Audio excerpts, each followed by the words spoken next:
And we are live as good judge man be saying welcome. Really want to know podcast. What's happening, y'all? What's happening? How y'all feeling? Oh man. Good afternoon to y'all, man. Good afternoon. Yep, it's doing an early show. I will do the normal 6 o'clock show tonight as well. Um, but we're definitely doing an early show now. And just trying to get those subs back, guys. We were at 1,830 or so subs, and then I somehow made YouTube mad. I think I don't know what happened, but then I lost like 150 subs. I think I'm up to 140, 48 or 46, I think now. So I'm starting to get them back, man. So appreciate y'all. Appreciate y'all out there checking us out. It's yeah, it is what it is. It's yeah. What am I gonna say, bro? It is what it is.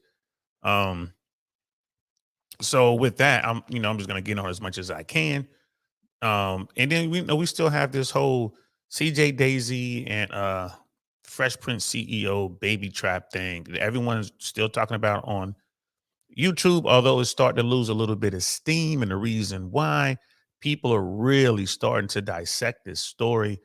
And like I said from the very beginning, I didn't think this was real. I didn't think this was a thing. I believe that you know, the CJ Daisy lady is just mad. She's just trying to get some money. I don't believe she's pregnant at all. I did. Rolo Tomasi was talking about it last night. No, shout out to Rolo, but I don't watch a whole lot of Rolo stuff.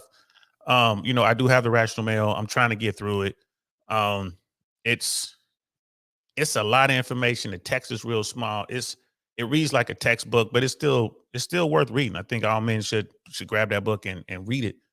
Um, but he had a brother's video, a YouTuber out there. He didn't know their name. He didn't remember the name of the YouTuber, and he didn't put it in the description. So I couldn't find the guy. But on his stream, he was reacting to some of the stuff that this guy was talking about. And this guy was breaking down the timeline using the information available that was made available by CJ Daisy. And he was giving his opinion on why he believes this whole thing is gonna go a certain kind of way. We're gonna look at that today. But we're also gonna look at that $30 million Easter heist in LA, really Selmar, which is in the San Fernando Valley, the North Valley. But someone hit a lick, y'all, and they got off with $30 million. We're gonna talk about that. Let's get into it. And we are live. What's good, y'all? Welcome to the I Really Want to Know podcast, y'all.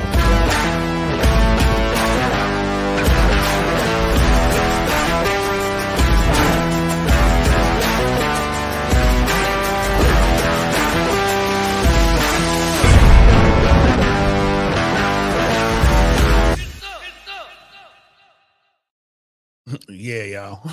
So again, appreciate it. Just a little bonus stream. I'm trying to do more content. Again, I have my first big interview on a big YouTube channel is coming up real soon. We're supposed to be we're scheduled to shoot real soon. So as soon as that's done and in the can, I'll let you guys know when it's going to come out and all that good stuff. I'm really looking forward to that. So I've been doing a lot of research, and I'm going to be doing research today, and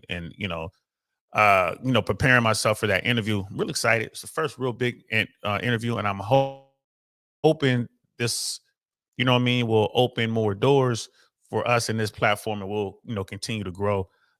Even though it seems maybe that maybe the host platform doesn't want us to grow, but who knows, man? We're gonna get into it. I'm looking forward to that.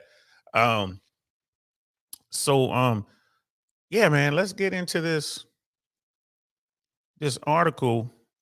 This is the New York Times. This article came out about a day ago, almost a day ago, and it talks about this heist. Um, and the headline of this article, which came out yesterday, is here's why the $30 million Los Angeles heist on Easter Sunday could go unsolved. So, man, that's crazy. This thing might go unsolved. The perfect lick, 30 million, which it could be more than 30 million. It could be less. We'll get into that a little bit because People are saying what they're saying. People are making reports. You got insurance involved. Um, who knows how much money was actually taken? But we're gonna see what this article has to say, and I'll be giving my little 2 cents as we maneuver through it. So yeah, let's get into it. Again, this was published yesterday. The wild $30 million cash heist from a Los Angeles warehouse Easter Sunday was apparently pulled off by a top-notch group of criminals, and so clean that it could go unsolved, an expert says. Um, this when we get into this, guys, I don't know if you guys have heard about this or anything or read anything on this, but this, right, the information we're about to get here, man, like this information right here, yo, for real. Like this information, this thing sounds like something straight out of Hollywood, man. It sounds like Heat, sounds like that same team from the movie Heat with Robert De Niro and Val Kilmer and who else was in there? Al Capone. No, Al Capone. The guy who played Michael Corleone. What was his name? Anyway, I know. Damn, I can't think of his name, but y'all know who I'm talking about. The dude that played Scarface. They were in this movie called Heat, and the crew in that movie was just doing major heists. This heist sounds like something that crew would do, um, which is just crazy. Al Pacino. I said Al Capone. Al Pacino. Sorry about that. Y'all know my head don't work right. So let's continue. This is a group that would have to have a lot of prior experience. This is Scott Shelby, a Harvard educated lawyer and co-author of Flawless, a book about the famous Antwerp diamond heist.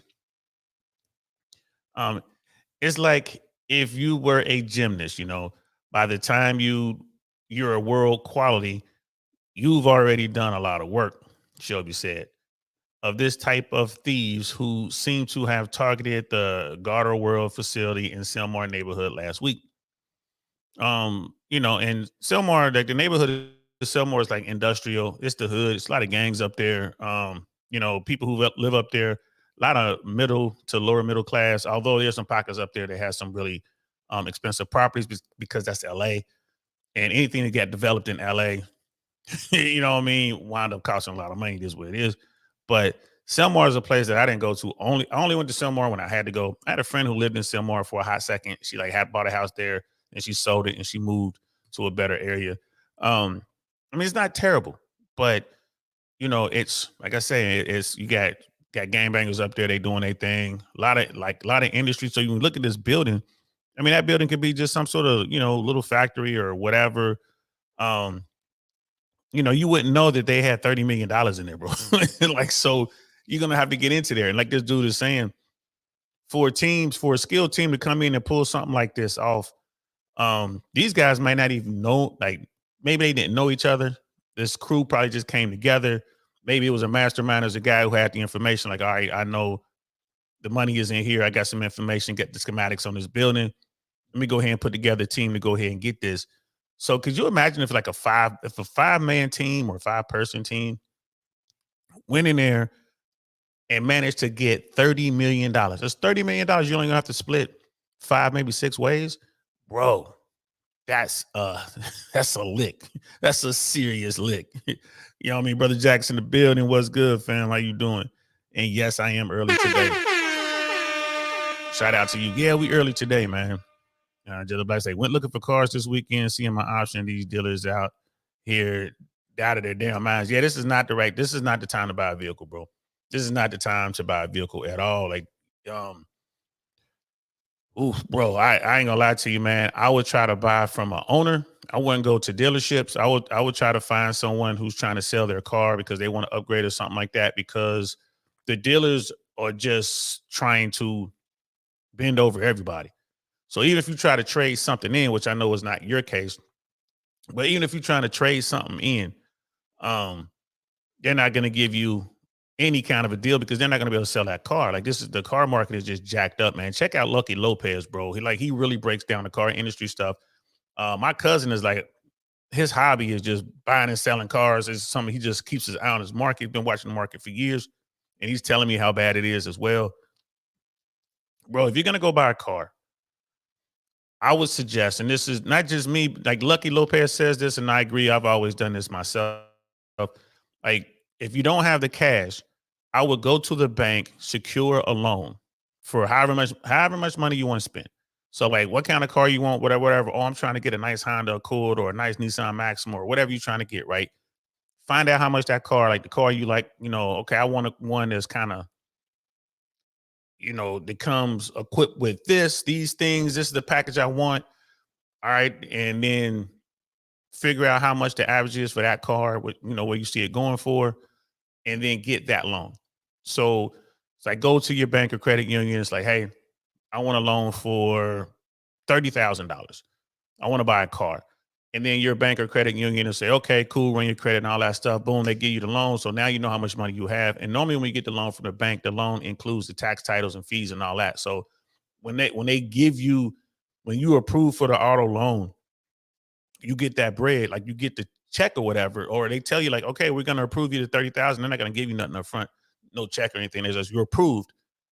Just know that month, that approval includes the tax titles and fees. So you can spend up to 30,000 and that's going to, the fees are included. So it's going to go a little over 30,000. The bank knows that, right? So that's what you want to do. Now you know how much money you have, right? Go find a car you want. And now you know what you're going to pay for it. The problem is the dealers are so hurting right now. They're into these cars so bad, man, that they can't make any profit. So they're trying to get as much money as they can from the consumers. So I would suggest that, bro, just look online, like go to, Auto Nation or whatever app that's looking at cars. I don't know if it's cars.com or Auto Trader or whatever. Look at a region. Don't just look at the city. You're here in the Central Florida. Look at the region, bro. Be like, okay, be willing to move. Like, all right, I can fly to Arkansas or I can fly, to Dallas to go pick up this vehicle and buy it from the owner. And then, because your bank knows how much they're going to give you for it and whatever. So you can just work it out between the banks. If the person you buying from owns the car outright, then, the bank will transfer the funds or whatever, you can take care of all that. But most people don't own their cars. Some do. So yeah, so I would suggest that, man, stay away from the dealers, bro. They're going to hurt you, bro. They're going to absolutely hurt you. I would stay away from the dealers if I can. This is not the time to buy a car, bro. It just isn't, brother Jack. It's like, went looking for cars. Yep. The dealers are out of their mind. Last good man in Jersey. What's good, fam? Good to see you. Good to see you, bro. Brother Jack's like, already ahead of you, Unc. You taught me well. All right, man. Appreciate that, bro. Appreciate that, man. Like, they just won't negotiate and they want too much for too many miles. They can't negotiate, bro. They're upside down on them cars, bro. This whole thing with the money, we've talked about it over here. Like, money has gotten expensive. Money was cheap and now it's expensive. And a lot of these dealers got caught with their hands in a cookie jar and they're stuck.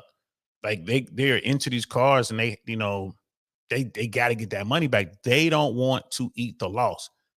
The banks don't want to eat the loss. They're trying to push the loss onto the consumers. And some people will be foolish enough to buy some of these cars, man. But whatever you buying right now, if you go into the dealership, just walking up to the dealership saying, I want a car, and letting them handle your financing and all that kind of stuff, they're going to ask for all kind of money down. They're going to try to max out to whatever your credit is. They want to max it out and get you to spend the most amount of money on the worst car because they're trying to recoup all this stuff, man. Even at the car auctions, man, from what they're saying, like, cars aren't even moving at the auctions anymore. Dealers aren't even selling amongst dealers anymore. And some of these smaller dealers are losing their vehicles. Like, their lenders are coming in and repossessing the dealers' cars.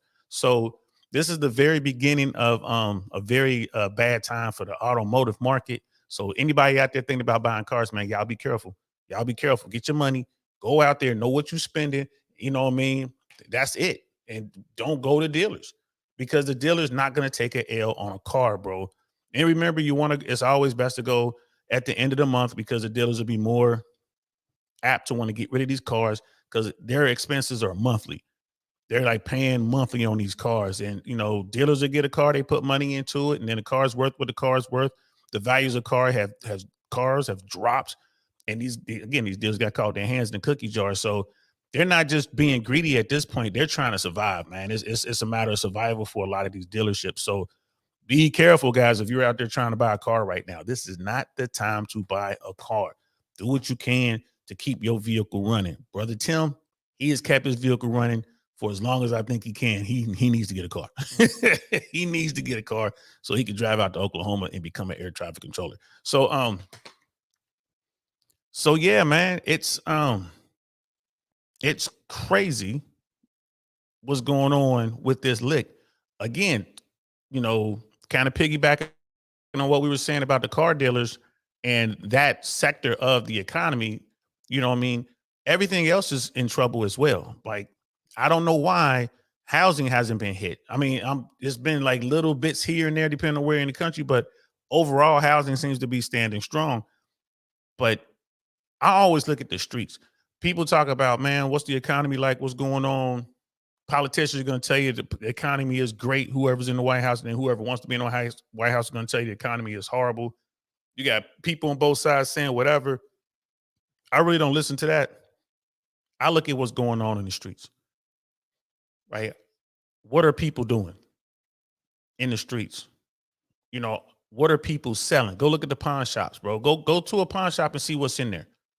A lot of pawn shops might be stacked with stuff, like good stuff, because people are starting to sell things because they need money, right? You look at what's going on in the streets, like what's going on with the people selling things, like you know what I mean? The pharmaceutical market on the streets. How are them boys doing? And during bad times, people like to self-medicate. So during bad times, street money starts to climb. The hustlers, the players, they start to get more money. And then the crime itself, what type of crimes are being committed?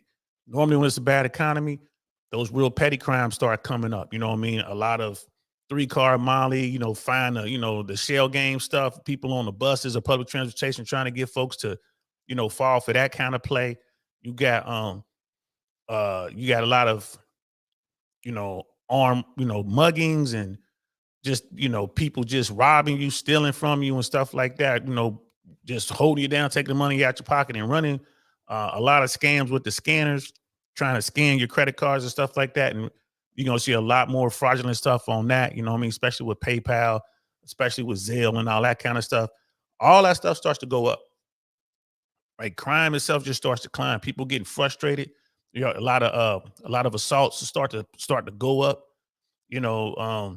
Insurance fraud starts to go up. People staging accidents and stuff like that. This is what I look at. You know what I mean? This is what I look at when we're trying to figure out what's going on with the economy. I'm like, well, what's going on with the people out here? What kind of crimes are hitting? And then you look at stuff like this: $30 million hit, a $30 million lick. Bro, who's behind this? And it seems to be almost perfect. Who's behind this? And they're saying, oh, there must have been these perfect criminals, these lifers, and the best of the best. Yeah. When we look at how they did it, yeah. Yeah. But they still needed inside information. How did they get it? Who did they get it from? What did it take to get it? Right. They're going to try to break this case, but I doubt if anybody talks. You got specialists who knew what they were doing. They were able to get in here and get out. They didn't make a whole lot of noise. They knew when they hit. They knew where security was. They knew about the alarm system, all that kind of stuff, man. That's a level of sophistication that you don't normally see. Most criminals are dumb.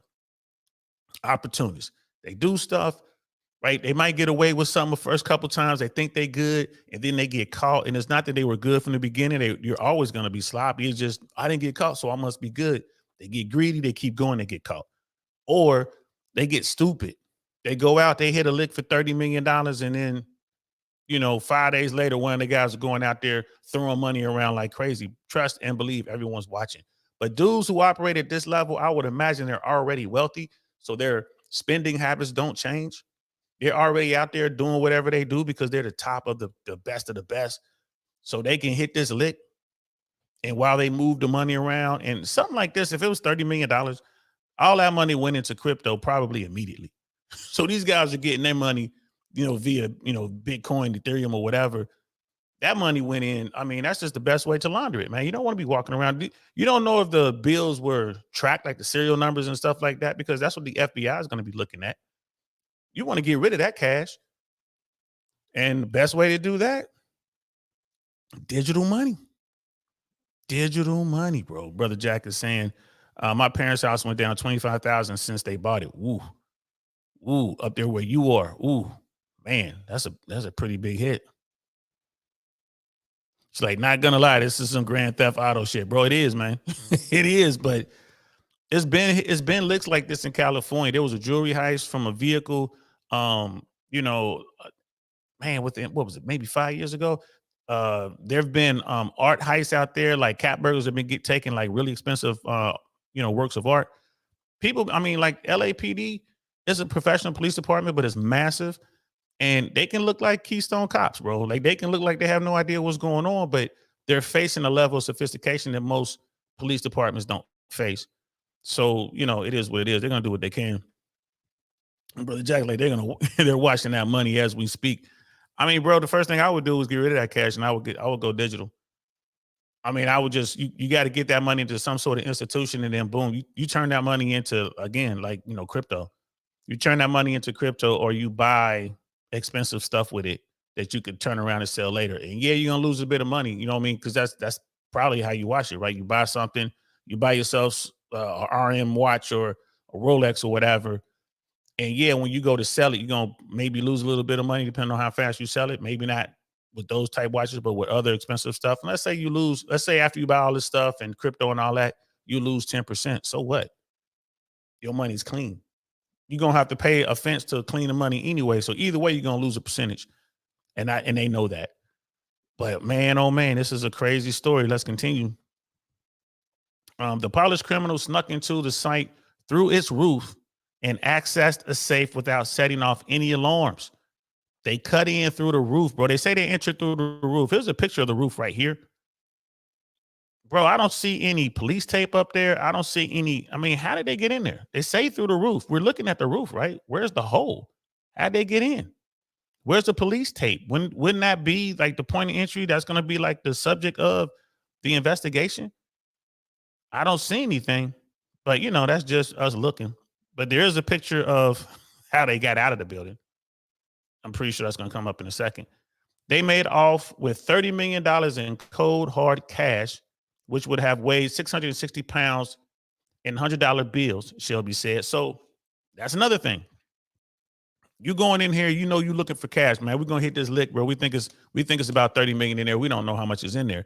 They get in there and they see it, right? Because this kind of thing will be worth it for $5 million, right? This is a serious lick. They get in there $30 million in cash. And if it were in $100 bills, you're looking at 660 pounds. That's if they were all $100 bills. It could be a mix of denominations. Could have been 20s, 50s, hundreds just mixed in there. I doubt if it was fives and ones, but maybe it could have been. Maybe there were coins in there. Would you take the coins? I'll probably leave them because that's even heavier. But $30 million. So you enter through the roof.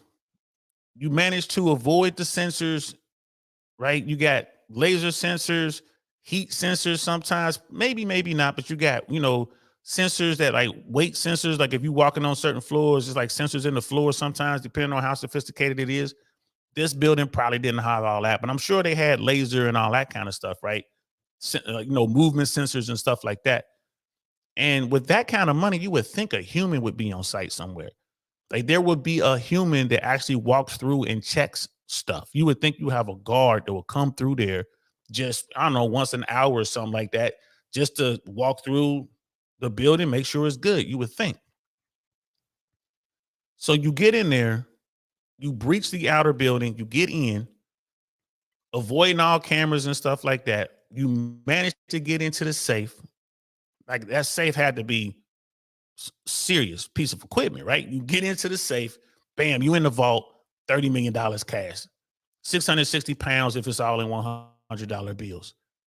What do you do now? Right? You got to pile up all that money, put that money in something, a bag, or put it on a dollar. You got to roll that stuff out, right? You still got to be careful not to hit the sensors out there. You got to put that stuff into a vehicle.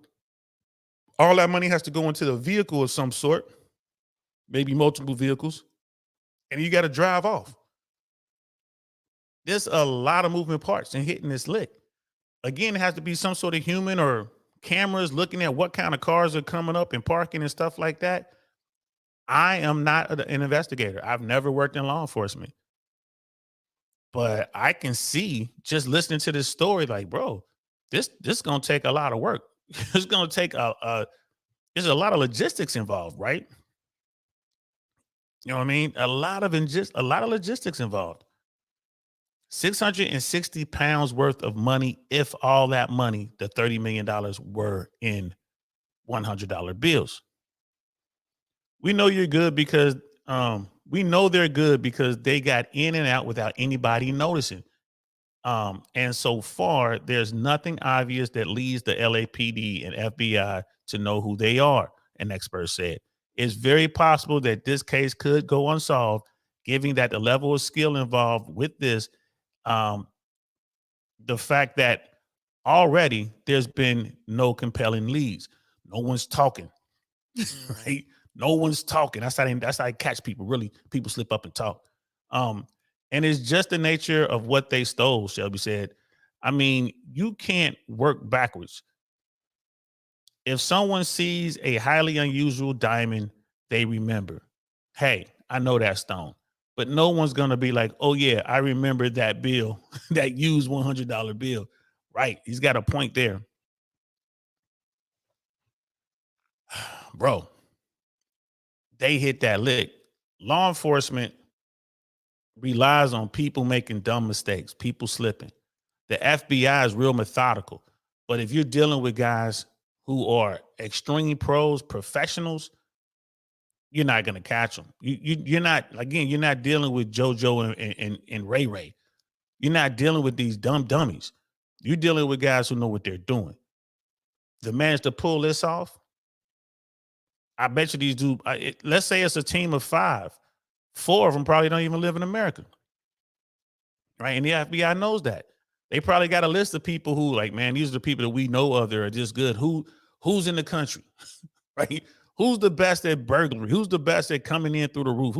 Who's ever done this before? Who has a similar MO? And they got a list of people. They track them. They know, kind of loosely know where they are. All right. Where is so-and-so? Oh, so-and-so's in Argentina. Okay, where is so-and-so? Okay, so-and-so's in jail in Israel. All right, well, where's this guy? So they're just going to go down the list. Okay, who is in America? Who's gotten into America? So these guys who, if they planned this thing out, they've probably been sitting watching this facility for months. All of them just kind of chilling in LA, doing their thing, kicking it, partying, hanging out, doing whatever they do, going to the opera, listening to jazz, going to hip hop events, whatever it is that they do. They're here doing it. And then when the day and time arrives, they go, all right, time to go to work. I mean, these guys may not get caught, bro. Just keeping it 100. They might not get caught. And look, that's a picture of, looks like how they got out. It's this hole in the side of the building. It looks like they knocked a hole through the wall. That makes noise. It takes a lot of movement to do something like that. Right, y'all see that? How come the alarms didn't key or alert to this? More than likely, the guys had schematics of the building. They knew the type of alarm system that was being used, and they knew the blind spots. They're like, all right, we got a blind spot here. So all that money would have allegedly come through this hole in the wall. Where are the vehicles?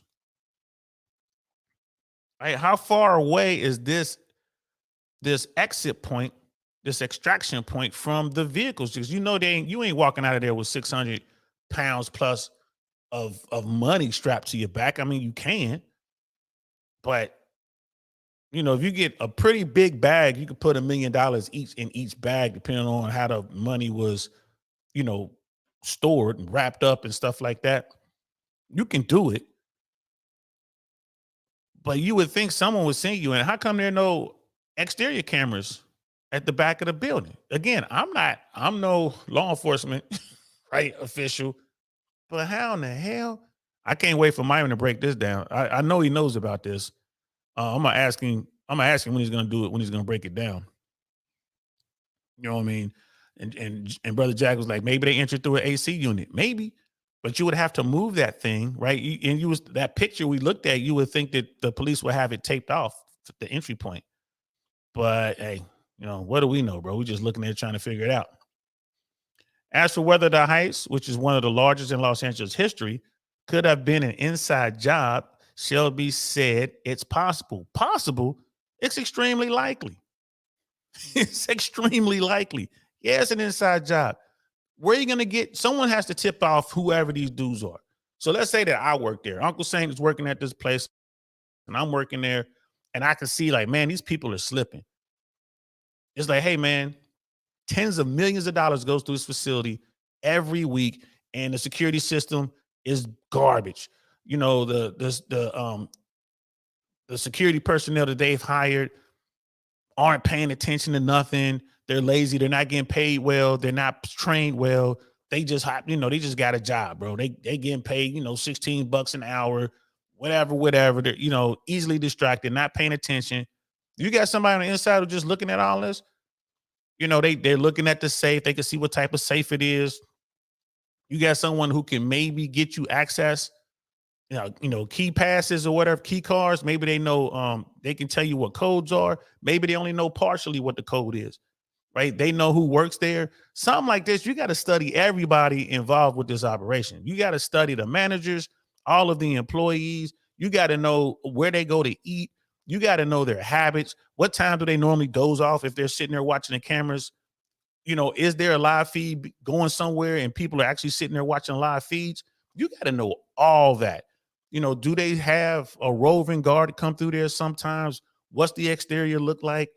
You know what I mean? It's hell yeah, you got to have somebody on the inside. Like, what do you mean? There might be someone on the inside. Are you high? Of course there's somebody on the inside. Of course. It has to be. Now, the thing is, who is that person?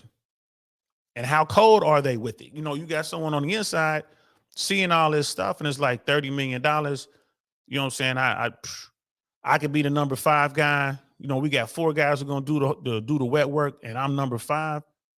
Y'all splitting $30 million 5 ways, bro. You know what I mean, bro? $6 million each. How much are you willing to risk for $6 million? How much are you willing to risk for $3 million? You know what I mean? Like, think about it. So you sitting there, maybe you're just disgruntled, and they looking at that. Who's disgruntled? Who asked for some time off? Who's been here the longest and have gotten passed over for promotions? You know what I mean? Who's getting dumped on? You best believe LAPD and the FBI is looking at that, and they're trying to shake people, bringing you in to talk, and who's lawyering up right away? Who got a lawyer and this and that? You know what I mean? If I work there and I'm reading the news, I'm going through my internet feed, and it's like my job just got hit for $30 million on Easter Sunday, and the people got away scot-free, and it doesn't look like they're going to find anybody, and I come to work on Monday, and the FBI and LAPD and my bosses and them are talking about, we want to talk to you in this room over here. Man, I need a lawyer, bro. I need a lawyer. Why you want a lawyer? Why wouldn't I? I ain't got nothing to do with this, bro, but I can't prove, what's going on. Like, what if you can't prove your whereabouts? What if you were in the house? Like, I spend a lot of time in the house. If I could, a lot of times, like, someone try to accuse me of something, I'm on here. I was broadcasting live. I was doing this.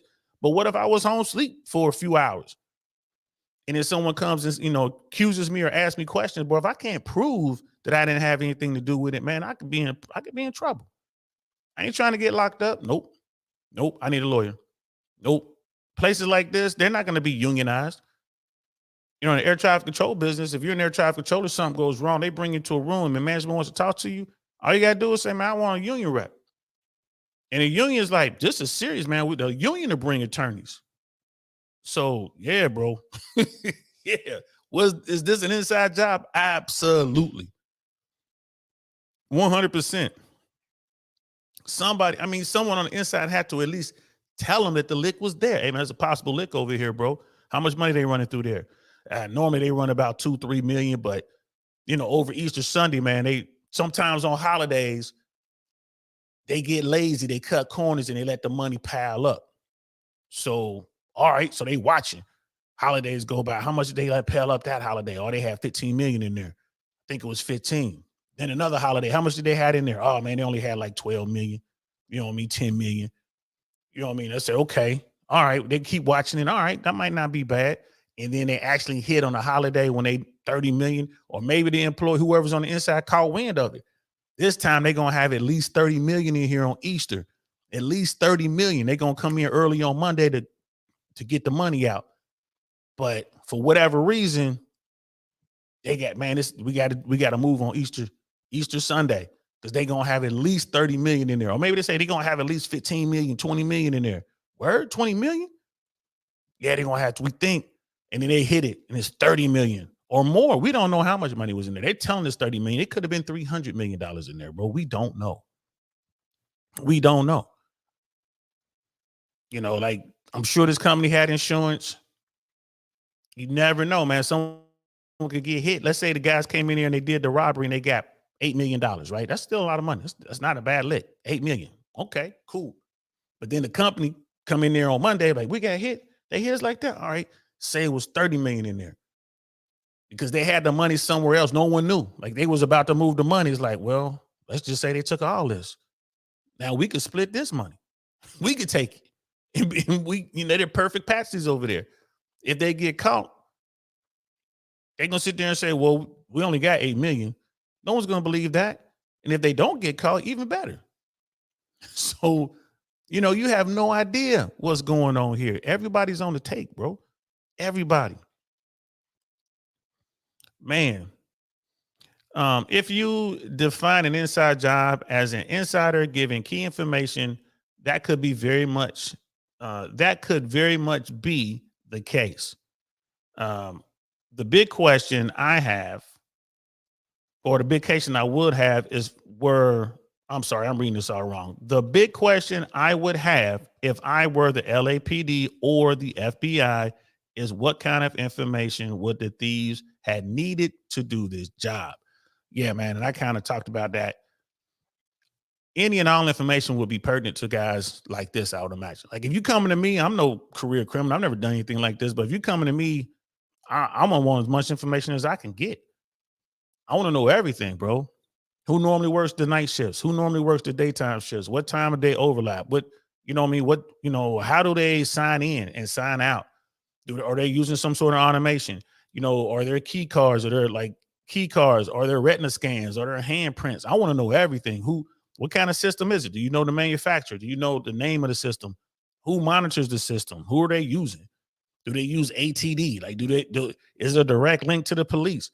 You know what I mean? Or is it a direct link to some other form of armed response? Oh, it's another form of armed response. Well, what company is that? Where are they located? What type of vehicles do they have? What, you know what I mean? I want to know all that. As much information as you can get. It's the same thing in the military. This is how the special forces taught us how to set up ambushes, how to set up raids. This is how they taught us. Now you're just like, bro, this is how Green Berets do it. You need as much information as you can possibly get your hands on. And in the military, you never know if your intel is reliable, if it's good or bad. So you have to do it yourself. I mean, that's just one of those things. I know when we were being taught ambushes and raids and stuff like that, it was one part of it was like 24-hour eyes on target. So like, we need somebody to be there at least a whole day before we get there, just to see what's going on, just there watching. So normally it's a 2-guy team. Y'all go 24 hours, eyes on target, and they don't say nothing. They don't communicate with us. They don't radio back. When we get there, we talk to them. They brief us. This is what's going on. Now we know what's been going on for the past 24 hours. It seems to jive with the information we've been given, but we notice some slight differences, stuff like that. I'm telling you that something like that happened here. These guys were really good. So yeah, you want as much information as you can get from whoever's on the inside. That's just, yeah, duh. You know what I mean? That's just what you want. 30 million. Is that the usual amount that they have there? Was there something special about this Easter Sunday? Or is it just a holiday weekend that they decided to hit the place? Was this the particular weakness in that part of the roof You see what I'm saying? That's all the stuff that I was just saying. He's just verifying everything I just said, bro. You know what I mean? Why Easter Sunday? Like I said, was this something they did on just only on Easter Sunday, or did they have extra money on all holidays? These guys would have known that or wanted to know that. Why was Easter Sunday such a big haul? Who knows? You know what I mean? Maybe did the money come from churches? And that's why the money was so big because because they hit on Easter Sunday, so they wouldn't have had the money out. Yeah, so okay, it had nothing to do with the church. Why was there so much money there? Who was the money for? What businesses was the money going to? It's Sunday. It's the end of the week. It's not like we got extra money because we're about to go out to the clubs and whatnot. So I don't, or different businesses, maybe maybe there was some big event going on in LA and they needed extra money. I don't know why the money was there, but it was there. Did this team know that money was going to be there?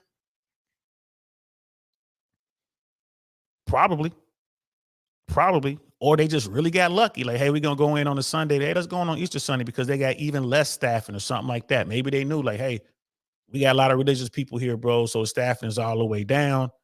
Maybe the 30 million was that's what they normally had in there. So they always did it. So they were comfortable. They got too comfortable. And the inside person knew it. Like, hey man, we want to hit on Easter Sunday. That's the next big holiday coming up. We got staffing shortages. So-and-so is sick. So-and-so's wife is about to have a baby. So-and-so, is on vacation. So we're down to absolute minimum staffing. So the guard that normally comes through 4 times a night, that guard is only going to come through twice a night or something like that. They normally come in at 8 p.m. and they don't come back until 6 a.m., something like that. So here's our window to get it. Man, look, that's what's going on here. $30 million, bro. Yeah, the weakness in the roof, how'd they know about that? Schematics and somebody's walking around. You know what I mean? If you got somebody on the inside, they can go up to the roof and walk around like it's a flat roof. I'm going to go up to the roof and have a cigarette break. Is that cool, bro? Yeah, go up there, man. Or I'm going to go, hey, I think we got a leak. Let's go up on the roof and check it out. Get a ladder, go up there, check out the roof. And it's like, yeah, man, we got an entry point right here. And then they can know where it drops down to on the inside. They know where all the motion sensors are. I mean, had to be an inside job, bro. You just don't luck up on a $30 million lick. You just don't. Unless you run into somebody's house and you're dealing with D-boys and stuff like that. You might luck up there. Maybe you hit the right house at the right time when they got the cash drop and the product. Maybe $30 million combined between the cash and the product, maybe. But even then, you're watching how them boys move. So you see how this is when they normally do the drop. This is when they, normally have the product. When they get X amount of dollars in the trap, they call up their homeboy to come pick up the money and move it to someplace else. That's how that works, man. I've seen enough of those to know. The heist immediately drew comparisons to other famous Los Angeles robberies, including one just 2 years ago when robbers made off with up to $100 million in jewels and other valuables from an armed big rig that was traveling back from a gym show. That mega theft remains unsolved. That's the one I was talking about earlier. My brother had brought that up. There was a truck, like a semi truck, but it was an armored semi truck, and it was full of mad valuable, $100 million worth of stuff, and it got hit. I think the driver took a break or something on the road, like got some sleep or something like that. Maybe he had to because of the rules of the road. Maybe he wasn't allowed to drive all the way, so he pulled into a rest stop, went to sleep. They hit the truck, got off with $100 million worth of jewels and other valuables. This was in LA. And they never caught those dudes. Could be the same teams, could be the same crew, or it could be guys who worked on that crew. They wait for a lick to come up in LA or come up in Cali, and they just hit it. I mean, think about that, man. That's 130 million between 2 robberies. No one got hurt, right? It wasn't like strong arming going in there, making everybody get down. No chance of someone getting popped or whatever. But even something like that. Now, I don't know anything about this jewelry heist, but I do know it was in a truck. I saw a news clip, and they had the flatbed was open or whatever. Something like that, man. If you're driving a truck, an armored truck, and you got $100 million worth of stuff in the back, and you're driving it, a long haul, you got to have enough people to just, that truck should never stop. That truck should never stop. Like not for hours while someone sleeps. You should have rotating drivers, but people want to cut corners. People want to be cheap. And when they do that, they lose. If that's my 100 million, man, I need 2 drivers in that truck, right? And whatever the law states, like if you got to go from LA to Miami, and that's a 3-day drive, right? It's like, well, look, what does the law state? The law states that the drivers can drive for, X amount of hours. I don't know. Let's say it's 12 hours. They could drive for 12 hours. I got 2 guys in there. That's 24 hours. That's one day. So they're going to drive for 24 hours straight. They're going to pull into a rest stop where another pair of drivers are waiting. So the truck pulls up, right? It's going to be a transfer. I'm going to have 2 vehicles there. I'm going to have a vehicle that has 2 armed guards and the drivers in one vehicle, and another vehicle is going to have 2 additional armed guards. So when they pull up, they're securing the vehicle, the drivers switch, and the vehicle takes off. And we're going to do that 2 more times, right? Because we ain't stopped. We're going to drive 3 days straight through to the secure location. And every time we go, every day, we're going to bring 2 more drivers. You know what I mean? So you really just got 2 pairs of drivers. You just rotate them with the chase cars. Now people are like, man, that's going to cost too much money. We're trying to protect $100 million. You don't want to spend $50,000 to protect $100 million? You ain't gonna, 50 grand. We're gonna need $50,000 in labor costs between the armed security and the drivers to secure $100 million worth of stuff. Come on now. And that's what it boils down to, y'all. Greed. That's what it boils down to. People get complacent. People, they get greedy. They don't want to pay for proper security. They don't want to do it right. And then they lose.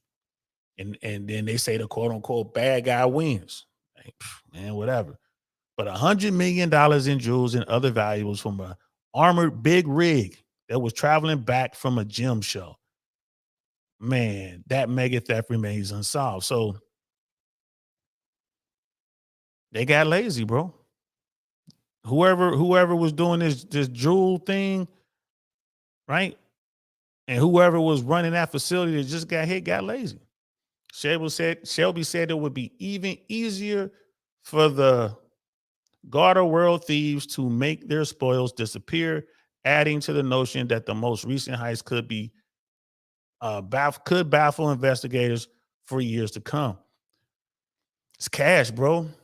They got $30 million cash money, or however much they got. They're saying 30 million. It could have been 300 million. Who knows? But they got, we're working on the numbers that they gave us. $30 million cash money. Now you turn that into crypto, bro. You ain't got to worry about it. Turn it into crypto. People are like, yeah, man, but Bitcoin goes up and down. Ethereum goes up and down. Who cares, man? Turn it into crypto. Turn it into crypto. You know what I mean? They can't lose. It's just another form of currency. They can't lose. Turn that shit into Bitcoin, bro. If your part in this heist, netted you $2 million, all right, $2 million in crypto. Here you go, bro. Thanks. I ain't worried about it. You could take $1 million out right away, leave $1 million in or whatever. You can leave 50,000 in, take it all out for 50,000, leave 50 grand in there. I mean, bro, where is Bitcoin right now? Let me look at this. I don't even know. What is Bitcoin today?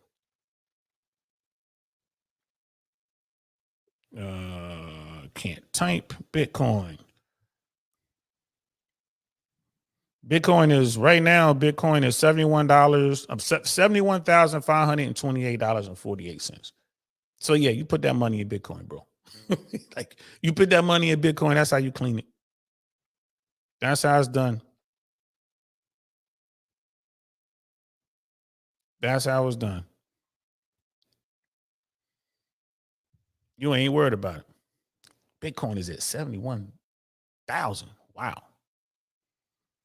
71,000. Yeah, you put it in Bitcoin. All of it.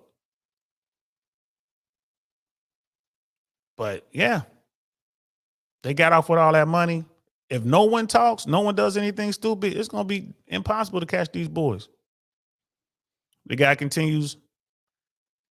These guys have cash, and these are used bills that have been picked up from you. Supermarkets, convenience stores. He told the Post, So they have cash and it's not new. We're not talking about sequential serial numbers. It's just straight up cash. Damn. They ain't even got to clean it. That's basically what he's saying. They ain't got to even clean it. This is the perfect lick.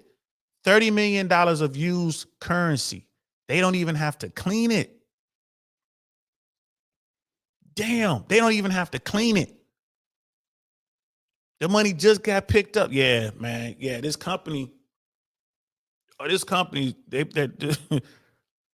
what's this? Gter World? That's the security company. That's the instead of using Brinks, they use Gter World or whoever they are. Yeah, they're going out of business. It's all used currency. So it's not like it came from the bank and it's brand new and you can just track the serial numbers, man. It's used cash, bro. Which means they got this money. They go straight to the strip club, bro. Some girl in LA. Well, I guarantee you these guys didn't even go out and just spend money like that. But it's LA. Even if they did, it's LA. If someone went out and dropped $50,000 in the booby trap or what's the body shop. That's one of the ones on Sunset. The body shop. Or if they went to Spearmint Rhino and dropped 10, 15, 20 grand that night. There's always some dude dropping 10, 15, 20 grand at the strip clubs in LA. It's not a big thing. You wouldn't even call that in. If they did it on Sunday, you wouldn't even call that in.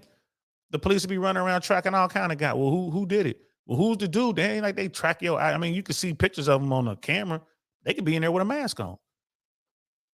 Besides, bro, they wouldn't do it. I would imagine guys this sophisticated, they wouldn't be out just throwing cash all over the place. I mean, it'd just be a little bit of money. But again, you in LA, to spend so much money that you turning heads in LA, it would have to be hundreds of thousands of dollars. Like you just walking in there, here's $100,000 going into Beverly Center with $100,000 cash and just start buying stuff. That might turn some heads, maybe. But there's people who do that. I don't know, bro. Like it's LA. It's like Vegas, man. It's just a lot of money that moves around out there. I've been in Vegas, like just watching people gamble, bro. I've seen tables when you have $150,000, $200,000 on the table in blackjack, bro, and craps. I saw a dude who was betting $100,000 a roll, and then he started winning. He was betting against the table, so when the table was hot, so dude was like getting markers, like let me get another $50,000 marker, let me get another $50,000 marker. He's getting markers. Like, man, dude must be down $500,000. But then when it started coming back, the table started to cool off. Dude paid all those markers back and he cashed in money. He wound up walking away with about $150,000. He was down like $500,000 and he came back within 20 minutes and he was up $150,000. Big numbers.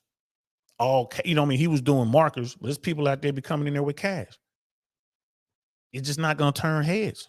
Those guys could go straight to Vegas, right? And it wouldn't turn any heads. They're probably already high rollers. Damn. They hit the perfect lick. The Gter World theft also reminded Shelby of the 1972 United Bank robbery, which took place at a strip mall in Laguna Niguel, California. Never heard of that one. It's similar to, it's a similar MO. They went in through the roof and managed to avoid setting off alarms. They took off with the cash. Explained. Oh, I did hear about this. I saw this on one of those crime shows. The guys who did it were from Ohio, if I'm not mistaken. Some of them had mob ties. They got caught.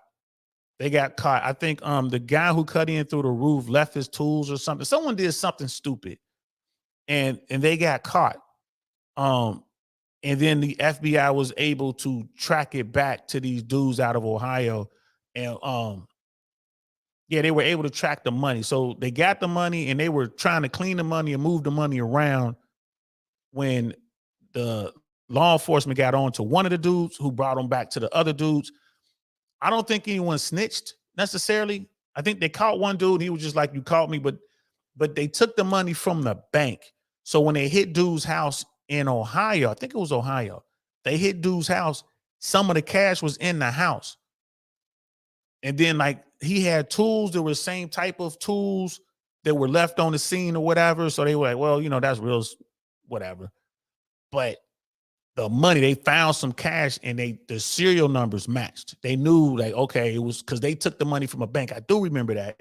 I can't remember what TV show I was watching, but yeah, the guys in the Laguna Niguel got caught, if I'm not mistaken.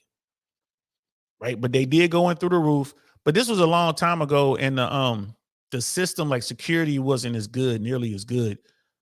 And did they have an inside guy on that one? I can't remember if they had an inside guy or not. But it continues, and these cooks are really clever. They cleaned up everything, but made one mistake. Shelby said of the old bank heist. No one ran a dishwasher at their safe house. Cops fingerprinted the dishes and found his name. Yep, that's exactly what I saw. Yep, they found a safe house.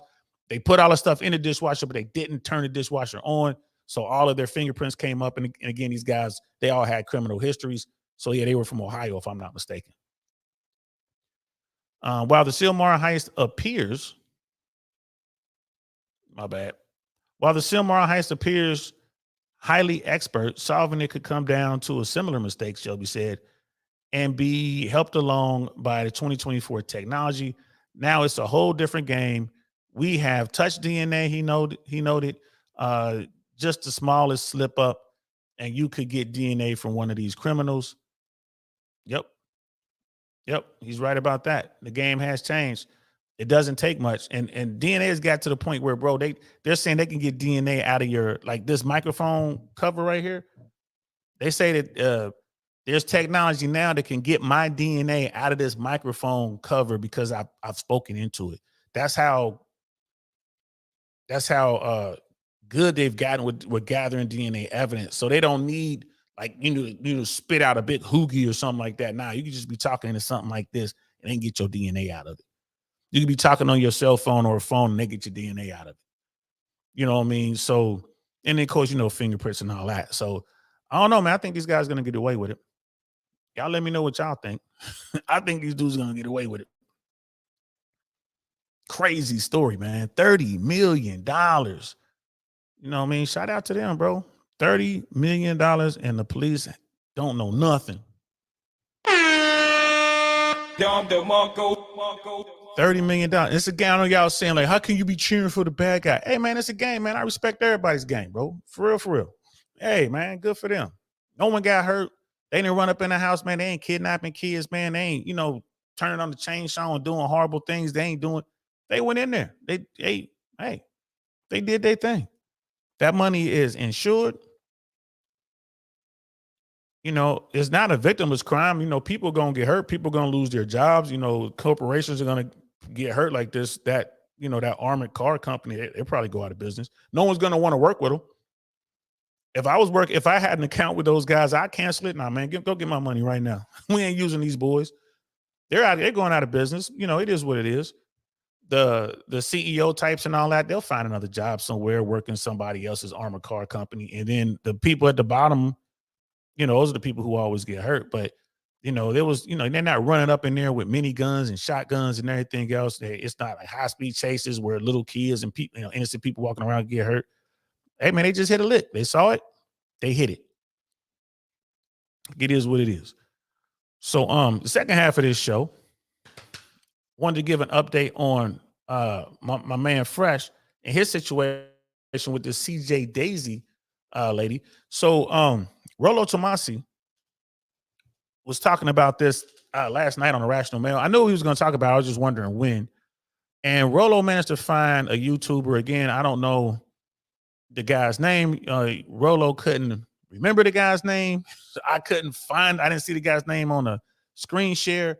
But this brother had some takes on what was going on with the Daisy thing. And he came up with a timeline. And this is not going to be the official timeline. It's an unofficial timeline, but it makes sense.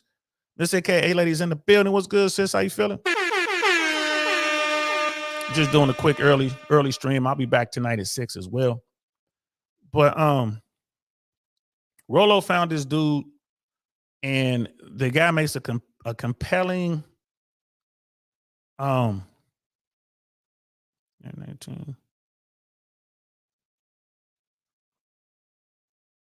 The guy makes a compelling argument.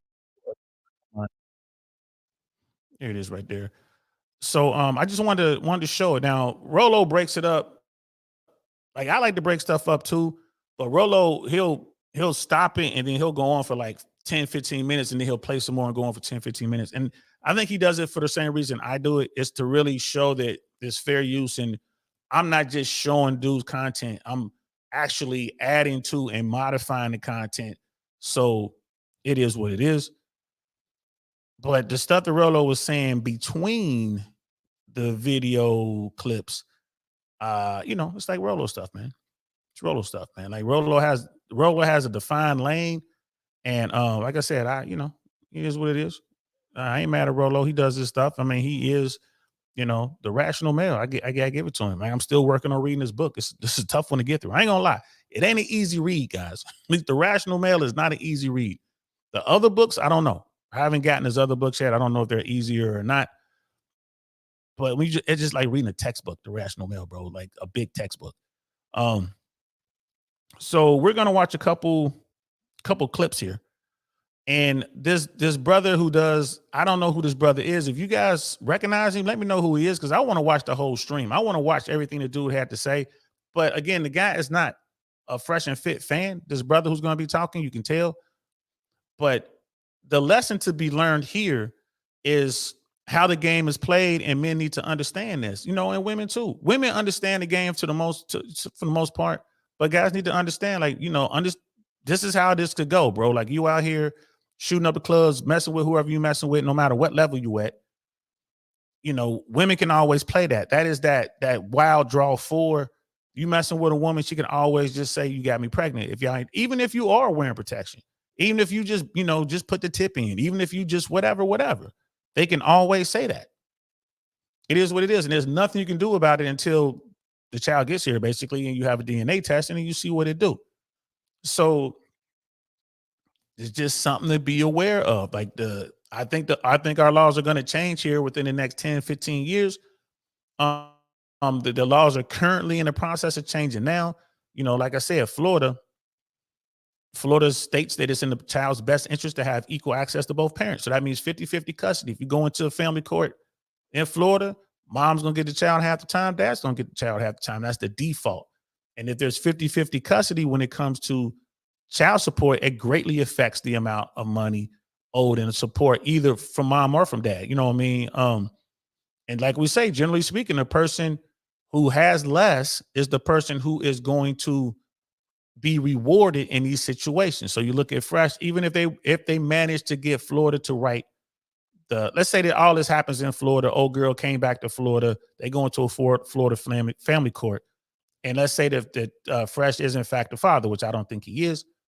You know what I mean? They go in and it's going to be 50-50 custody. And then when you run that 50-50 custody through the calculator, Fresh is going to be paying basically pennies. He might be paying $400 or $500 a month, maybe, in child support. And that's because she doesn't have any money at all.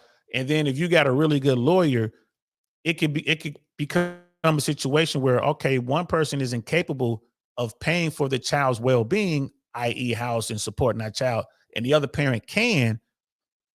It's a real good chance that the court will say, okay, it's in the child's best interest to be with that parent who has the money that could support this child until the other parent can get themselves on their feet financially. And then they'll say, so we're going to give custodialship to that parent, and that parent's going to be responsible for housing and education and medical costs and blah, blah, blah. And they will still charge the other parent, the parent who really doesn't have a job or the resources, they'll charge that parent child support. They're like, well, we'll let you get the child on weekends and every other Tuesday or something like that, provided you have a place to live and that place is, safe and da da da da da da. So who knows how that might play out? You know what I mean, Miss AK? Hey, lady, I saw a video of your dude telling the old girl he loves her. What part of the game is that, or is that just running away from the possible consequences of his actions? I need to see that video. He said he loved her, or did he sit in text? He said he loved her. You know what I mean? Dirty Mackin. And that's another thing too, because I've been saying, y'all know what I've been saying. I'm like, dude, he's just playing this game. He's doing his thing. He's selling the dream. If in fact if there's a video out there of Fresh saying I love you, Like, really, like, you my woman, I love you, not someone like, you know, not like Telly Savalas, like Kojak, who loves you, baby, or all right, love you. You know what I mean? There's kind of, y'all know what I'm talking about. Like, if he's out there really saying, I love you, you my woman, then that's true dirty macking. I really can't get behind that. Like I said, I don't even recommend the Sell the Dream game. I don't recommend that. But if he told her that, like I really love you and we gonna build a family together and all that, then it's like, yeah, bro, that was just wrong. That was just wrong. And I tell Fresh, that was just wrong. Like, bro, and anybody who runs that game, bro, like, you get what you get, man. That's how people come after you, man. They bust your windows out, slash your tires, key your car, take, you know, literal shots at you. You know what I mean? That's how it happens when you do that. That comes with consequences. She's like, yep, on camera. Yeah, send that to me, sis. You know what I mean? Call her an Asian queen and everything. Yeah, send that to me. Send that to me. You know what I mean? Asian queen, black queen. That's why I don't call nobody queen. I call Sister Naya Queen Naya because she really is a queen. Married, raised her kids, great woman, great human, married to a great man. Yeah, that's a queen. But everybody, like, I think people run around calling each other king and queen. It just lessens the term. These dudes running around Pookies and Ray Rays talking about I'm a king, literally wearing crowns on their head. I think that's hilarious. And then I'll be seeing these, you know, these women in the clubs and whatnot talking about they queens while they twerking and looking all nasty or whatever. Like that's you know, queen of what? You know what I'm saying? Like, you know, queen of the hood. All right, cool. You can have that title. I don't want nothing to do with that. But hey, like I said, people gonna run the game that they run. You know, and yeah, that's a real bad look on Fresh. Like if that's the case, a real bad look on Fresh. Like, bro, like even if he was like, you know, because we've been texting back and forth, but I haven't talked to him. I haven't been to Miami in a minute. Next time I'm in Miami, I'm definitely gonna sit down and talk to him and Miami. You know, just make sure they're good or whatever. But that's something like that's some shit I can't co-sign on. Like, that's what you're doing? You lying like that? I've seen dudes do it. I've seen a lot of guys do it. That game ain't, you know what I mean? It ain't new to me. I've seen it. And I've seen the outcomes of that. You know what I mean? And ain't no justifying that. That's when I'll be like, you know, talking to brother Tommy, like, yeah, Tommy, you 100. That's some kind. If you do that shit, bro, like that kind of game, that's a terrible game. That's a terrible game to run. Terrible. You know, and it has consequences. But again, at the end of the day, I don't think she's pregnant. And we're gonna find out why. We're gonna look at this unofficial timeline. Again, this is Rolo Tomas. This is Rational Mail, but Rolo had a video of a guy who's, you know, we're about to see here in a second. And I don't know who this guy is. If anyone knows who this guy is, who this content creator is, let me know in the comments below if you're watching this on Team Replay, because I want to watch this whole video. And like I said, this brother that's coming up is not a fan of Fresh and Fit. Miss AKA lady. She's putting out all kind of videos and text messages. He ain't get trapped. He knew exactly what he was doing. Okay. All right. Yeah, he knew what he was doing and she knew what she was doing. The trap doesn't come from the guy. He walked into the trap. The trap comes from the female in this sense. Men can't run this play. Right? Men cannot run this play. There's no way to run a play. Like, I can't call a woman and be like, hey girl, I'm pregnant. And then turn around to the state and say, Miss AKA lady is the mama. I can't do that. Whether you are or not, women can do that. Like, you know, men can't run that paternity fraud play. Men can't run the baby trap. We can't. And there are dudes that would love to be baby trapped. There are dudes out here looking at shorty. This CJ Daisy, they trying to get on like, well, hey, if Fresh don't take care of the baby, I'll take care of the baby. Oh, shoot, I'll drink your bath water. There's women out there there's dudes out there trying to get at old girl. Old girl only wants a certain type of dude. I ain't mad at her, but that's where the trap comes in. Men can't run this play, but women can. So let's check this out. Just riff on this for a minute here. Fresh and Fit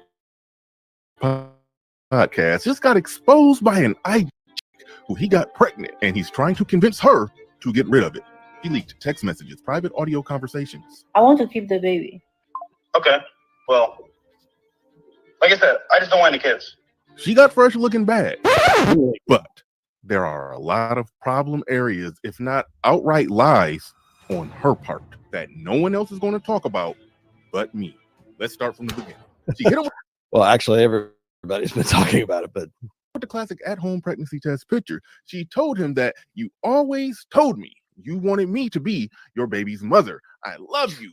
And I did everything to be a good girlfriend. Now this is happening and you walked away. She's talking about how he walked away before he found out or she told him that she was pregnant. This was something that she did after the fact. And we're going to get into that. He said, I'll call shortly. You can see right there that he did actually call. And she actually released the audio of that conversation. And we're going to play that in a second. Then she sent him the results to an actual pregnancy test that was performed by the doctor. Now pay attention to the date of this particular test. It was on April 1st. And also pay attention to the 3 to 4 weeks that you see there at the bottom, 3 to 4 weeks that she's been pregnant. It's going to mess up a timeline. So stay tuned. This is going to get interesting. This is the part where they're negotiating. Then she hit him with the man up.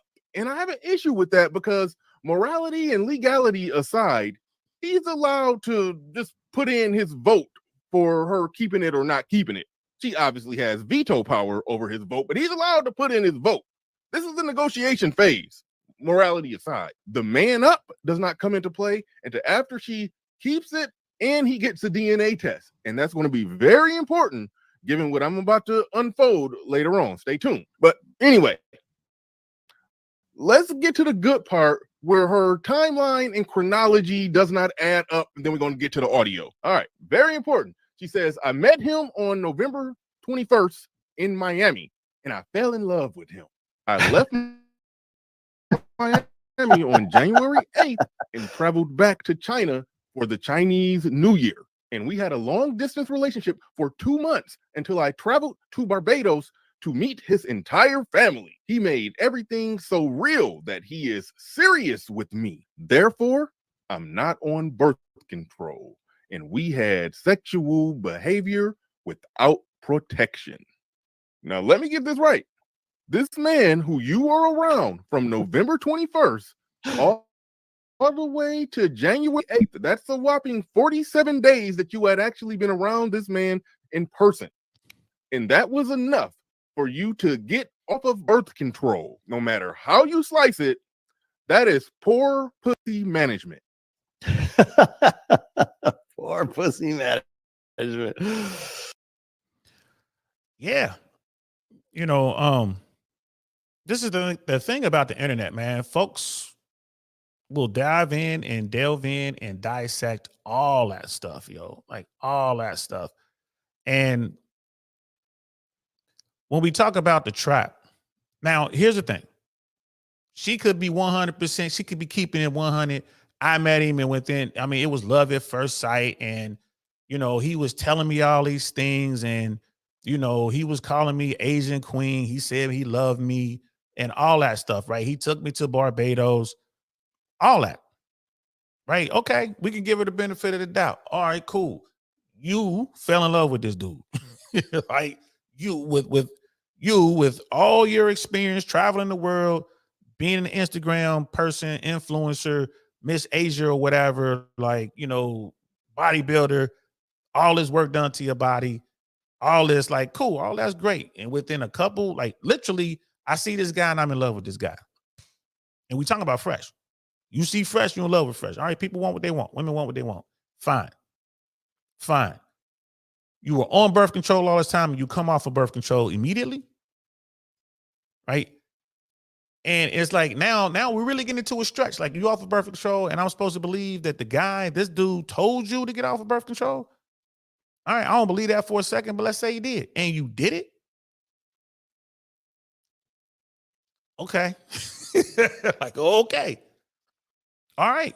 Right now it gets into the game stuff again. All right. You want to call it dirty macking? You want to call it, risky game? Call it what you want to call it. But all right. So Fresh got her to fall in love with him. Within like dude was saying, with the matter of little over a month. But she was saying as soon as I saw him, that was it. Right. Miss Globe Girls in the building. What's good? My favorite sailor up in this piece. Like Miss AKA, like, but How is he a leader amongst men, but moving like this? How many L's can he take before he is no longer top tier, or does money always make you top tier no matter your actions or character? Yes. Why do we consider someone like Fresh top tier? Because he's a multimillionaire. He has the perceived value, where it's true or not, but I think we can argue that point, and no one really knows the kind of money well, we know how much Myron is bringing in because he said it. You know what I mean? Myron is definitely a multimillionaire. Even his accountant was on the show one day and said it, like, yeah, you've officially, you're a 7-figure dude. Fresh don't put his out there like that, but it's safe to assume probably that they are close in net worth. So yeah, I mean, even with all this drama going on right now, there is still a legion of women trying to holler at Fresh. He is a target. Like Coach Greg Adams says, man, high value man equals high value target. He is a target. There are women who will do anything to be with him, right? Just like this chick right here, just CJ Daisy. She wasn't the first. She won't be the last. Fresh walked into this trap. Now, he might get out of this thing unscathed. Well, I ain't going to say unscathed because he's got to spend a bunch of money. He's already spending money, like retaining James Saxton as his attorney. That's going to cost him some bread. I really believe by the time this is all said and done, this episode would have cost Fresh about $50,000, right? But to say he's a leader amongst men, who gave him that title? Other men. Other men are following him. Why? Because women, right? His ability to get women, right? I'm cool with Fresh because I know Walt. I know the dude. And like you said, him and Myron said this a bunch of times, and they'll say it more. They're just two nerds who figured it out. I've hung out with these dudes, man. I'm cool with them. Do I have to agree with how they move all the time? Nah. Do I look at them as like my leader? Nah. I'm the old dude. I'm the OG. Like, I'm the dude. I'm sitting there like, hey, man, this is how I see it. This is what happened to me. I've seen this and I've seen that. You might want to take this in consideration. Rolo Tomasi said that. Aaron Clary said that. You know what I mean? The Tates. Everyone, like, as far as being a leader, are there people that look up to Myron and Fresh? Yeah. Yeah. So you want to know, I guess, what you're saying, like, how many L's can he take before he's no longer top tier? He has to lose all the money. He has to lose the show, the clout. He has to fall all the way back down to not where he was before the platform, but even lower. He would have to fall all the way back down to where he was when he moved to America from Barbados. And even then, people will probably still hold him in some sort of esteem because, look at Ty Bridges. You know what I mean? People still see Ty Bridges and their eyes light up. Right? So that's that fame slant clout effect. But if you truly watch the Fresh and Fit podcast, if you've been watching Fresh and Fit from the beginning, like you'll be like me, like, this is, hey, bro, they living it the way they say it. They you just say it all the time. We love the 304s. They just say it all the time. They like to smash without rubbers. They don't like to wrap it up. They like to go raw. They say it all the time. You know what I mean? Now, because he got caught up with this, does that mean that everything he says about real estate and finance, right? Does that mean that doesn't mean anything anymore? Like, I don't think so. Man, you look at someone like Kurt Franklin coming up, singing, supposed to be godly, doing all this. We all know his story. Kurt Franklin, like, that's the person you would think, well, you're going to follow someone and you want someone to be a leader. Here's a guy that's supposed to be in a religion or whatever. We saw his arc and people still rock with him. He's probably still making music for the church, right? I mean, how many preachers out there? How many reverends out there? How many deacons? How many cardinals? How many, these people who are supposed to be godly within the church, they do the same stuff. Again, I'm not trying to, Tommy's all that, man, you caping for Fresh and I'm like, listen, I'm just seeing what I see. How many elected officials we, get out here and get caught with their hand in the cookie jar, be it money, be it girls, be it boys, right? Be it whatever fraud or whatever. How many? and they still manage to wind up staying up there where they are. Politicians, clergy, religious people, those folks who go out here and like, I'm holier than thou. Hey, look, if you consider Fresh and Fit your leader, more power to you. You know what I mean? I ain't mad at you, but pay attention to what they're doing. They always talk about their wins. They always talk about their losses. Myron went through the same thing with some woman who said she was pregnant. He went through the same thing. It didn't get as much traction because Fresh and Fit wasn't as big. They didn't have 1 million+ subscribers back then, but now they do. You got people like Abba and all the haters out there. They just want to see these dudes fall. Like that's just a level of hatred and jealousy, animosity. I'm just frankly not used to, right? But your words are not lost on me, sis. I hear where you come from. These dudes are perceived leaders amongst these young guys and some of these other men. I hear what you're saying. But these dudes are not saying, don't go out here and mess with these, these harlots. Don't go out here and mess with these Jezebels. They're not saying that. They're saying, we mess with them. We love the hoes. That's what they're saying. And they're saying they're going out there smashing these chicks. Like, you want to stay away from this stuff, but they're going out there engaging in it. There's a lot to be learned here from these young dudes. Look at what's going on, especially if I'm right and his brother's right that we're sitting here watching on Rolo's thing, and she's lying just to get some bread, just to run his name through the gutter because she mad because he managed to finesse her out of the Foxy Brown and she didn't get nothing in return, which I think it is. I think she just mad. She had sexual relations with this dude and didn't get nothing. This is a call girl, right? She allegedly had multiple sites. It's a call girl. She's been flown all over the world. She was saying she was Ukrainian, she's Chinese, she's this, she's that. Bro, she was renting it out. She's used to getting paid for that, and she didn't. She ran a play. He ran a play. He got what he wanted. She didn't get what she wanted, and now she's mad. That's my take on this, right? But you're right. For those people who look at Fresh and like he's our leader, like he is the moral gatekeeper. Nah, I can't give you that, sis. But there are dudes who look at him like that, and those guys need to, you need to check who you idolizing. If you need a famous person to idolize, look at Robert Downey Jr. Idolize him. That guy, he went through it all, like was handed everything, messed it all up, fell down that rabbit hole of abuse, of drug abuse and all that kind of stuff, and came out of it. And like he's on top of the world and he's still cool and he's sober, and he's making the right moves. You want to idolize somebody, idolize him. You know what I mean? And then we're going to have to wait and see how Fresh handles this on the other side. Looks like he's going to get a pass on this one. I think he's going to get a pass. Even if she is pregnant, again, I don't think it's Fresh. If she is pregnant, I don't think Fresh is the father. When she realizes the DNA test and all the other kind of stuff, I'm willing to bet $100 right now that this pregnancy is not going to go to term. Either it's going to be a miscarriage or she's going to outright just stop the pregnancy. That's my take on it. Miss Globe Girl, DL watching needs to take the L. He has taken the L. He knows this is bad. Agreed. I saw the video too. There was no trapping in this situation. Y'all need to send me that video. I need to see this video. Sis, if you can, Miss AKA lady, sis, if you can send that to me now. Send me that video.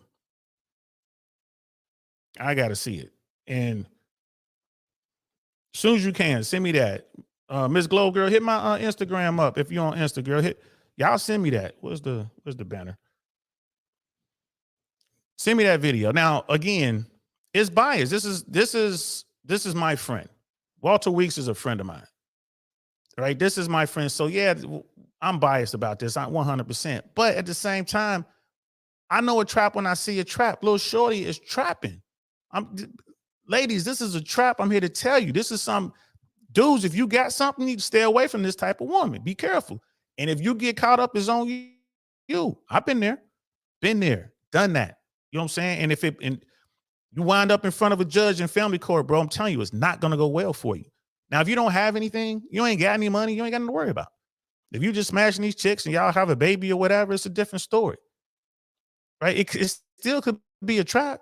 If a woman has your child, that woman, she feels a certain way about you. especially in a world where she doesn't have to do that. She doesn't have to have your child. She doesn't have to get pregnant in the first place if she don't really want to. And if she does, she doesn't have to tell you about it. She doesn't have to have your child. And they're like, well, what if she's against, termination and it goes against her religion? She can have the baby and give the baby away and not even tell you. Right. And this is the point that's going to get out there. I think this is what's going to spark that conversation. Like, well, damn, how is that right? Like Fresh is on tape saying, I don't want to be a father. I don't want to have any kids. And he was telling her, like, well, you said you didn't want to have any kids. Remember, there's his side, there's her side, and then there's the truth. You know what I mean? So it is what it is, Miss AKA lady. Nah, if she's trying to trapping, that was proper use of the Foxy Brown based on her perceived intentions. It's reckless management if you have money to lose. All right, I'll give you that. I'm not going to argue. I mean, it's reckless on both sides, right?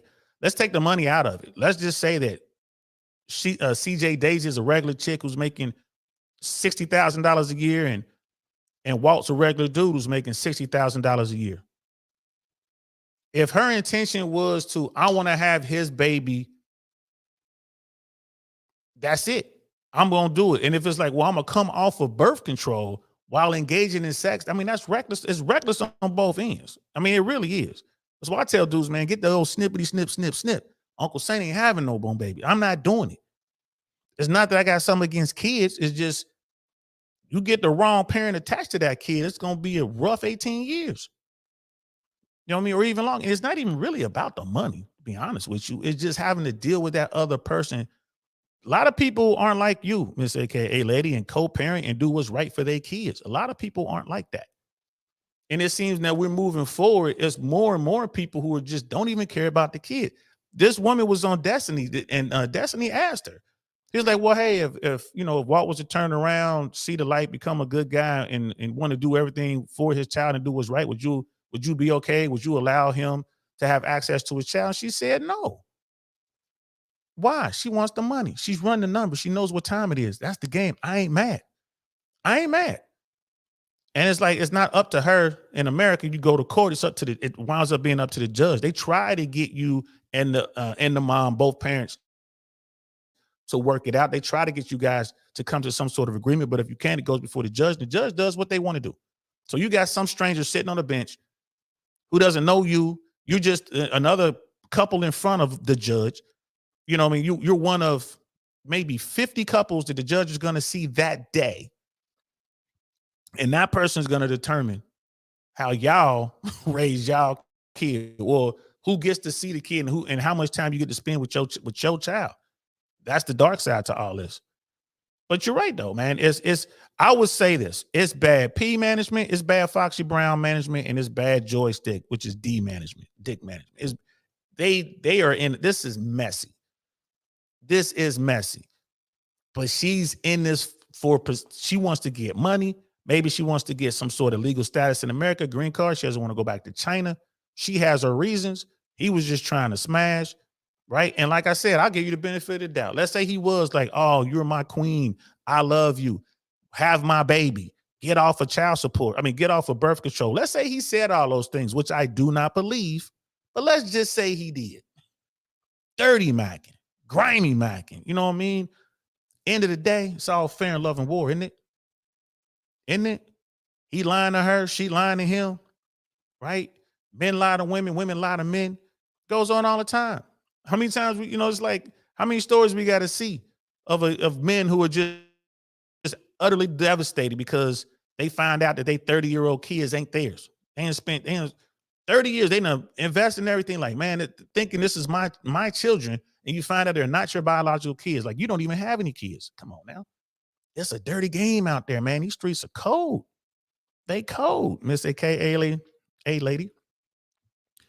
Men have no character if your worth lives in your wallet. I don't want to hear anything negative about Western women. If that's how Western men think, y'all are no better with that mindset. So let me understand what you're saying here, sis.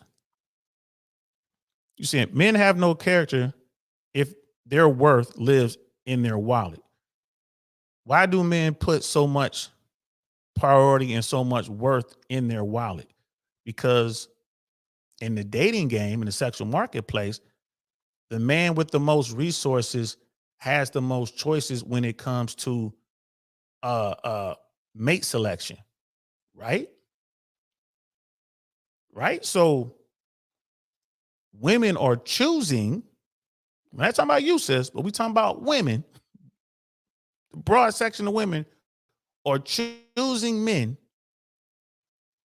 who can provide resources, which means they have money, they have status, they have influence, they have power. They also want men who are tall, they want men who are strong, they want all this other kind of stuff. But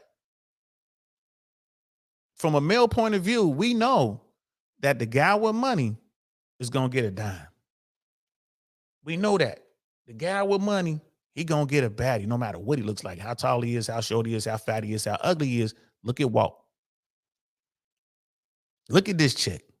Even his haters out there, they're like, man, she bad. Lead attorney was talking about it. All of his haters were talking about how bad little shorty is.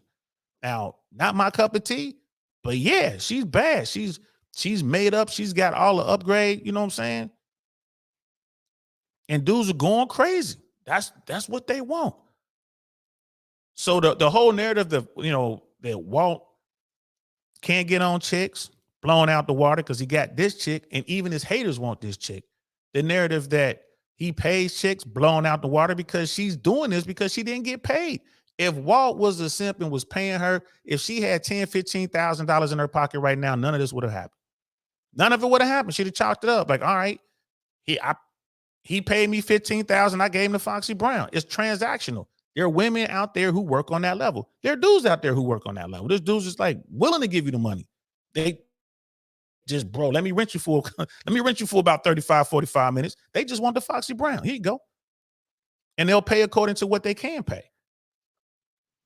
But I mean, it's like you don't want to hear anything negative about Western women. If it's Western women who are driving guys to make money because that's who they're choosing, how is it that the men are no better with the mindset? Men tend to solve for problems. What's the problem? The problem is guys can't get on. Why can't they get on?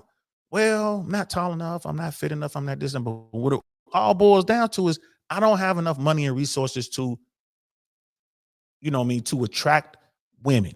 Even the women who are short and fat like me.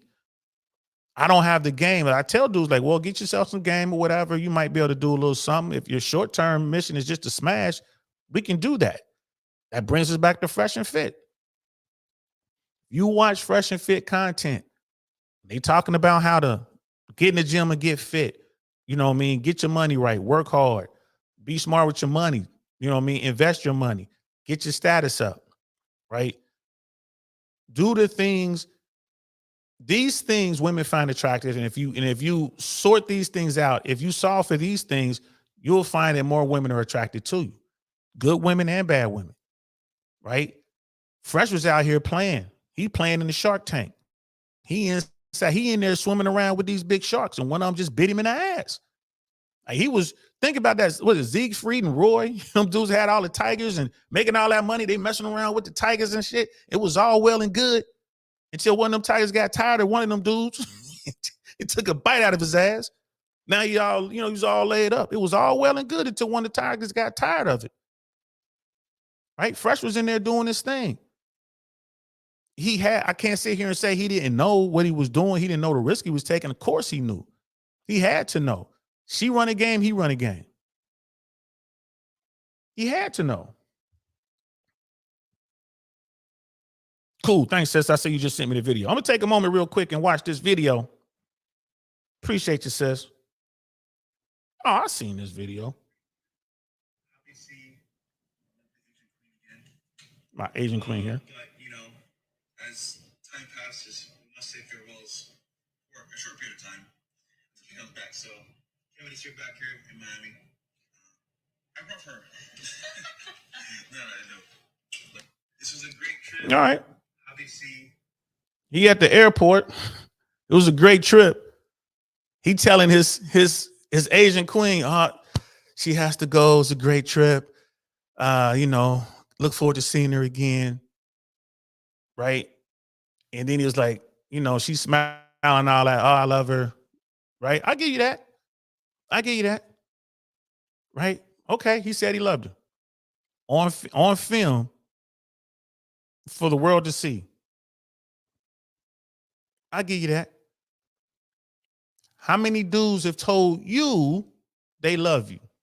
Player types trying to get on after knowing you for a whopping 40 something days. Yeah, I love you, baby. He done already smashed. You probably just got out of it. Probably just shot up that club. I'll give it to you though. He said it. I wouldn't have said that. I'm not saying that. I've been in situations where I'm just smashing the chick. She's like, I love you. I'm like, all right, I'm holler at you. That's me. I ain't saying it. Oh, you ain't gonna say you love me back. Come on, girl, you tripping. Give me a kiss. They get out the car mad, but they'll get out the car. I'm not saying that unless I love you. Now that I'm like, what's up, girl? You know I love you. That type shit. I'll say that to just people I see. What's up, girl? You know I love you. Come on, quit playing. You know I love you. That kind of shit. But if I'm dealing with a chick, I'm smashing or whatever, nah, I'm not gonna give her that. I can't give her that. So yeah, if I'm fresh, I'm not doing that ever. You know what I mean? I ain't doing that on anybody's platform ever. I ain't saying that, but that's my game. I ain't mad at his game, right? But yeah, we're gonna continue watching this video. But I'm sorry, sis. Men are trying to get money in their pockets so they can have resources and drive the fast cars and wear the clothes and the jewelry so they can get women. That's just how the game goes. So if men have no character because they want to get this money, I would argue that the women who chase men who with money have no character as well, right? I mean, help me out here. Help me out here. Am I wrong? Help me out here, Miss AKA lady. But the difference is he is trying to teach men how to get trapped in these traps. He keeps getting trapped in. How are you teaching something you can't execute? I can show you better than I can tell you. He's teaching a lot of dudes a lot right now. If they ain't seeing this message on, something wrong with them. They done all bump their heads. I'm looking at it like, don't do that, right? There's a lot of learning going on right now. Don't do that. Don't do it. Why not? Because if you're a high value man, you're a high value target. She is hunting high value men. Shh, be very, very quiet. I'm hunting high value men. Shout out to Bugs Bunny. She's hunting high value men. There's nothing wrong with that. Nothing at all. She almost got there. You know what I mean? I might not do a 6 o'clock show, y'all. I'm going long. I'm going long. We are already an hour and a half into this one. We'll see. Maybe I'll do one a little bit later. Let me say, hey, lady, I just hit you the video. Check your bed. Oh yeah, thanks, sis. Hell yeah, I hit that right away. Brother Pitney's in the building. A message to sister Miss AKA lady. Our worth isn't in our wallets, but it is our primary agency when dealing with women. Similarly, sex doesn't define a woman's worth, but it is their primary agency when dealing with men. That's an excellent point. That is an excellent point.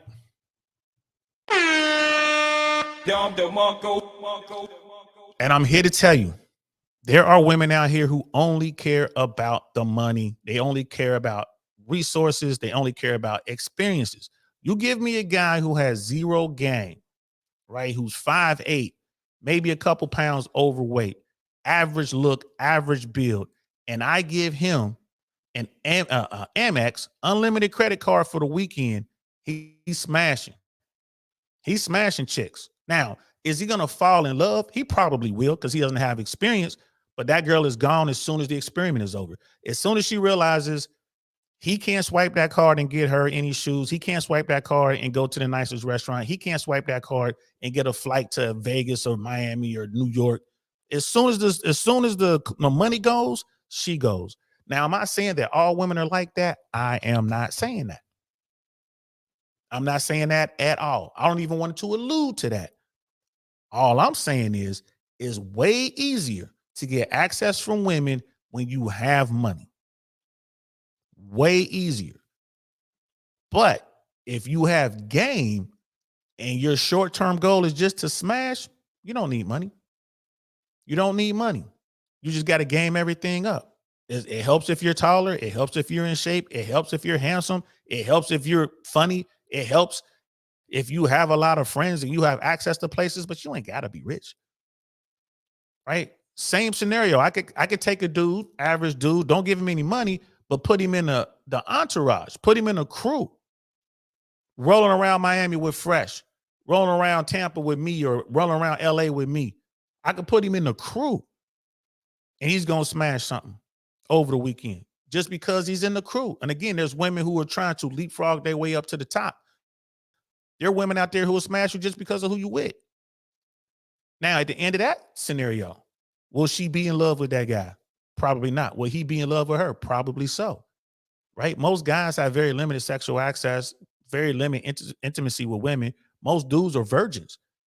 So you take a guy who's a virgin, ain't really been seen by the world, he's an invisible guy, and then you throw him in the top 20 with no training, no help, you know what I mean? And you give him money and you give him status and you give him all this stuff, he's going to fall in love with this CJ Daisy chick. He'll give her everything he has because he will truly fall in love with her because that's a skilled woman. He might think she's beautiful. And if it's not CJ Daisy, it could be a woman who doesn't have the upgrades. But she's, playing that girl next door game. And she's right there and she seems cool and she'll go ahead and put that Foxy Brown on him and he'll be in love with her. And then the minute she realizes, like, man, this guy really can't help me out. This guy really, oh shit, this guy was an experiment. He was a subject of an experiment. Oh, damn. That's why he was picking me up in Uber Black. That's why he was taking me to the nicest restaurants in LA. That's why we at EPLP. That's why we at Catch. That's why we at, fill in the blank. Nobu. I don't know what the big restaurants are in LA right now, guys. I haven't been out there in a few years. There's always a new restaurant every year opening up. I just named some of the staples. But that's why he took me to these places.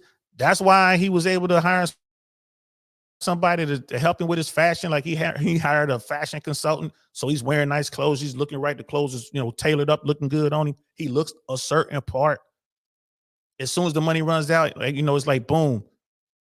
The Uber Black turns into a pumpkin, like boom, all of his clothes turns into what he normally wear, like the big t-shirt that doesn't fit and the tight pants or whatever. She's gonna be like, ew. You know what I mean? Like boom, his $500 haircut turns into the messy hair he has. It just, that's how the game is. Women want what women want. Am I saying that's about all women? Nah, absolutely not. But then you have women out there who are just good women or good girls, they're just regular, but they still gonna see these dudes and they might like, man, I wanna go to a nice restaurant. I want to go to Mr. Child's. I want to go to Carbone's. I want to ride in a Lamborghini once. I want to get on a yacht. And she ain't freaky like that, but she competing for these dudes amongst all the CJ Daisies out there. So she really want to have a chance at this dude in her mind. She think, I got to do something. Maybe I got to wear something sexual. Maybe I got to show off my body. Maybe I got to start twerking. Maybe I got to go ahead and get dudes some dome. That's where the game is messed up. You know what I mean? That's where the game is messed up. I come across women, I'm like, man, she used to be a cool chick. I thought she was a good girl. On top of the table, man, twerking, ass all out. Like, damn, I thought she was a good girl. And you know what? She is a good girl. She's just trying to get the attention.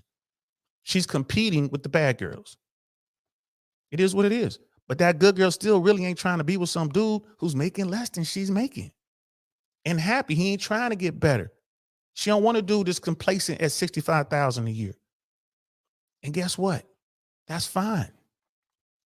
So as far as Fresh, being a leader, man, if they say he's a leader, okay. He's teaching a lesson right now. Talking about teaching these dudes how not to get trapped.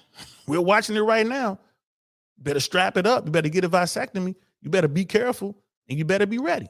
Because when you get caught up, and it's going to happen, if you out here smashing girls, you finally get to the point where you out here doing what you want to do, you're going to get caught slipping. Guarantee it. Guarantee it. Why? Because the Foxy Brown feels too good. That's how we're designed. If it didn't feel that good, look at the birth rates now. As good as it feels, and with all the technology, the birth rates are down, but they're still, people still having babies. You know what I mean? Just think about that. Humans wouldn't reproduce. It's the reason our bodies were designed this way. It feels good for men and women. It feels damn good. So yeah, you're gonna get caught up. You're gonna get caught up. I've been there. Look, Uncle Saint done did some dumb shit, y'all. I done did some dumb shit. I ain't gonna lie. I can't point my finger at Walt and be like, oh, you come on, man. Been there, done that. And I ain't have nearly as much money as he has. I was doing that. I was broke still. Been there, done that. Now I can't get mad at Walt. I've been in situations where I've gone through a whole pack of Trojans, right? And I'm like, and she's kind of like, come on, it's okay, come on, it's fine, come on. I've only had this many partners, come on, it's cool. I'm on the pill, come on. You know I ain't gonna be doing this if I can get pregnant, come on. Right? Been there, done that. Sometimes they just won't say nothing. They'll just be, you trying to get dressed, you trying to get out of there, they just pull you on top of them, do whatever. They won't say nothing. They just let you do it. They won't stop you. They won't say, Some women be like, put something on. Gatekeepers of sex are women. Gatekeepers of relationships are men. It is what it is. Right? If the gatekeeper says you can run up in there without a raincoat, the vast majority of dudes are going to do it at least once. I've done it, been there, done that. Been there, done that. So yeah, he's teaching a very, very valuable lesson. Miss AKA lady, like, I agree. If a woman is moving like that, then she has no character either. Thank you. We definitely agree on that, sis. I will always shame the behavior. I'm not going to bend my back to justify reckless behavior no matter what the gender. That's what's up. Shout out to you, girl. Hey, I can respect that. Where's my Don DeMarco? I can respect that. Don DeMarco. That's fine. I can respect that. And that's just looking at the game for what the game is.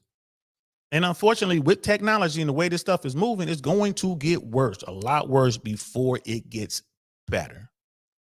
If it gets better. Technology is doing a lot of damage. So let's move to the next part. And Rolo's, 2 hours, 7 minutes.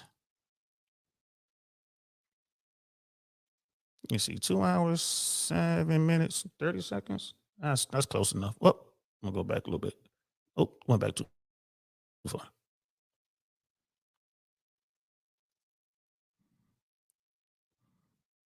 Damn it. My bad, y'all. Right there, 44 seconds. So we're gonna get back to the video. And it's reckless on both sides. This is messy, but I'm here to tell you, sis. And Ms. Glow Girl, if you're still listening to us, I appreciate you always, supporting or whatever. And everyone who's listening right now, do me a favor, please give a like and a subscribe. More importantly, subscribe. We're down. I think we're down 146 subs now. We're trying to get back to where we were. We lost 150 subs, so we're trying to get back. So do me a favor, check to make sure you still subscribe to me. And if you're not, please hit the subscribe button. And for those who may be just discovering ODL Saint, please hit that subscribe button. We're trying to get our numbers back up. I got a big interview coming up, y'all. I'm going to be on a YouTube channel that has over 200,000 subscribers.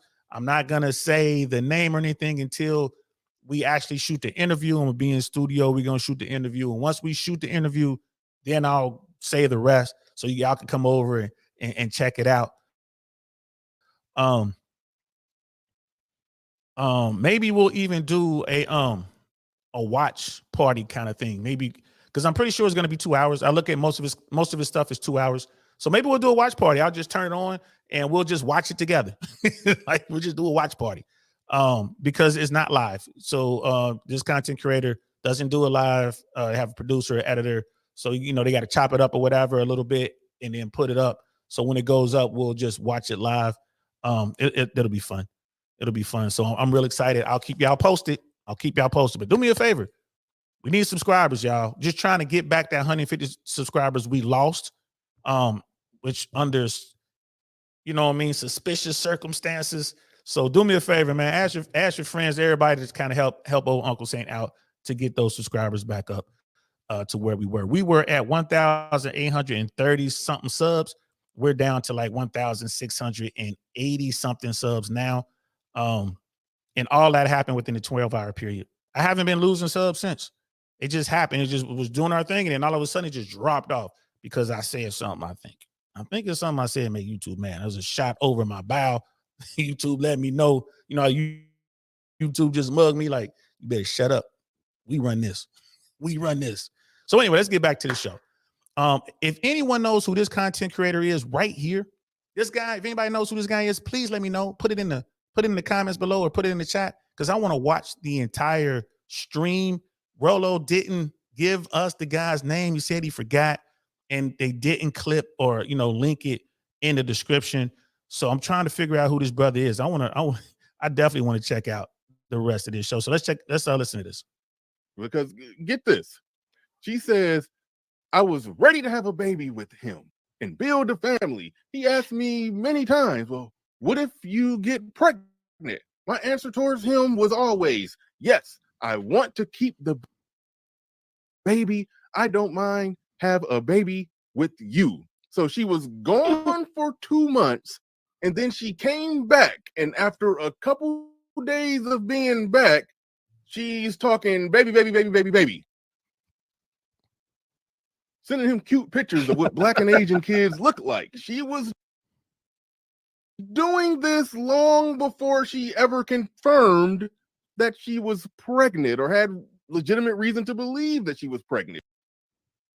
She just started out with this right after she got back from China. But it gets worse. It says after a few days, he asked me to move out. He likely had her living in one of his houses. He owns, quite a few properties. So he had her living in one of the properties that he didn't have a tenant in. So after a few days, he asked her to move out.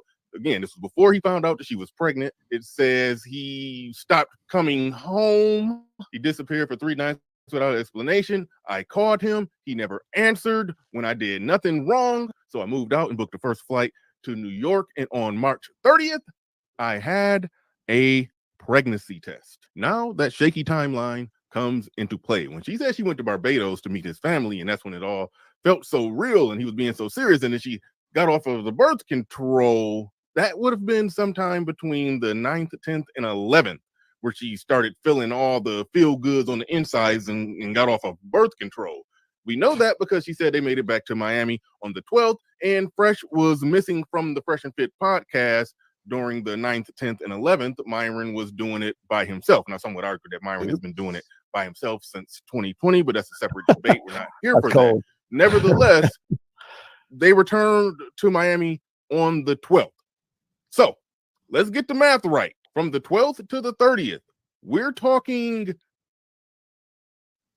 7, 14, 15, 16, 17, 18 days of you being fully back in his presence and off birth control, and you now know that you're pregnant. And even if we go by the results from the actual pregnancy test with the doctor that she got on April 1st, of which it takes 3 to 4 weeks to actually confirm that you're pregnant from one of those type of tests. If we start for counting from the 12th, we are legitimately counting 7, 14, 20 days. So even on the low end of the 3 to 4 weeks that you would have to be pregnant to confirm pregnancy, it's still coming up a day short on that. Birth control, when you get off of that, your hormones don't just snap back into place. No, it takes 2 to 6 months for somebody to be able to eventually get pregnant again once they get off of birth control. So in order for this timeline to have to add up exactly right, she would have had to be on one of the do-it-yourself, put it in and pull it out yourself diaphragms. She would have.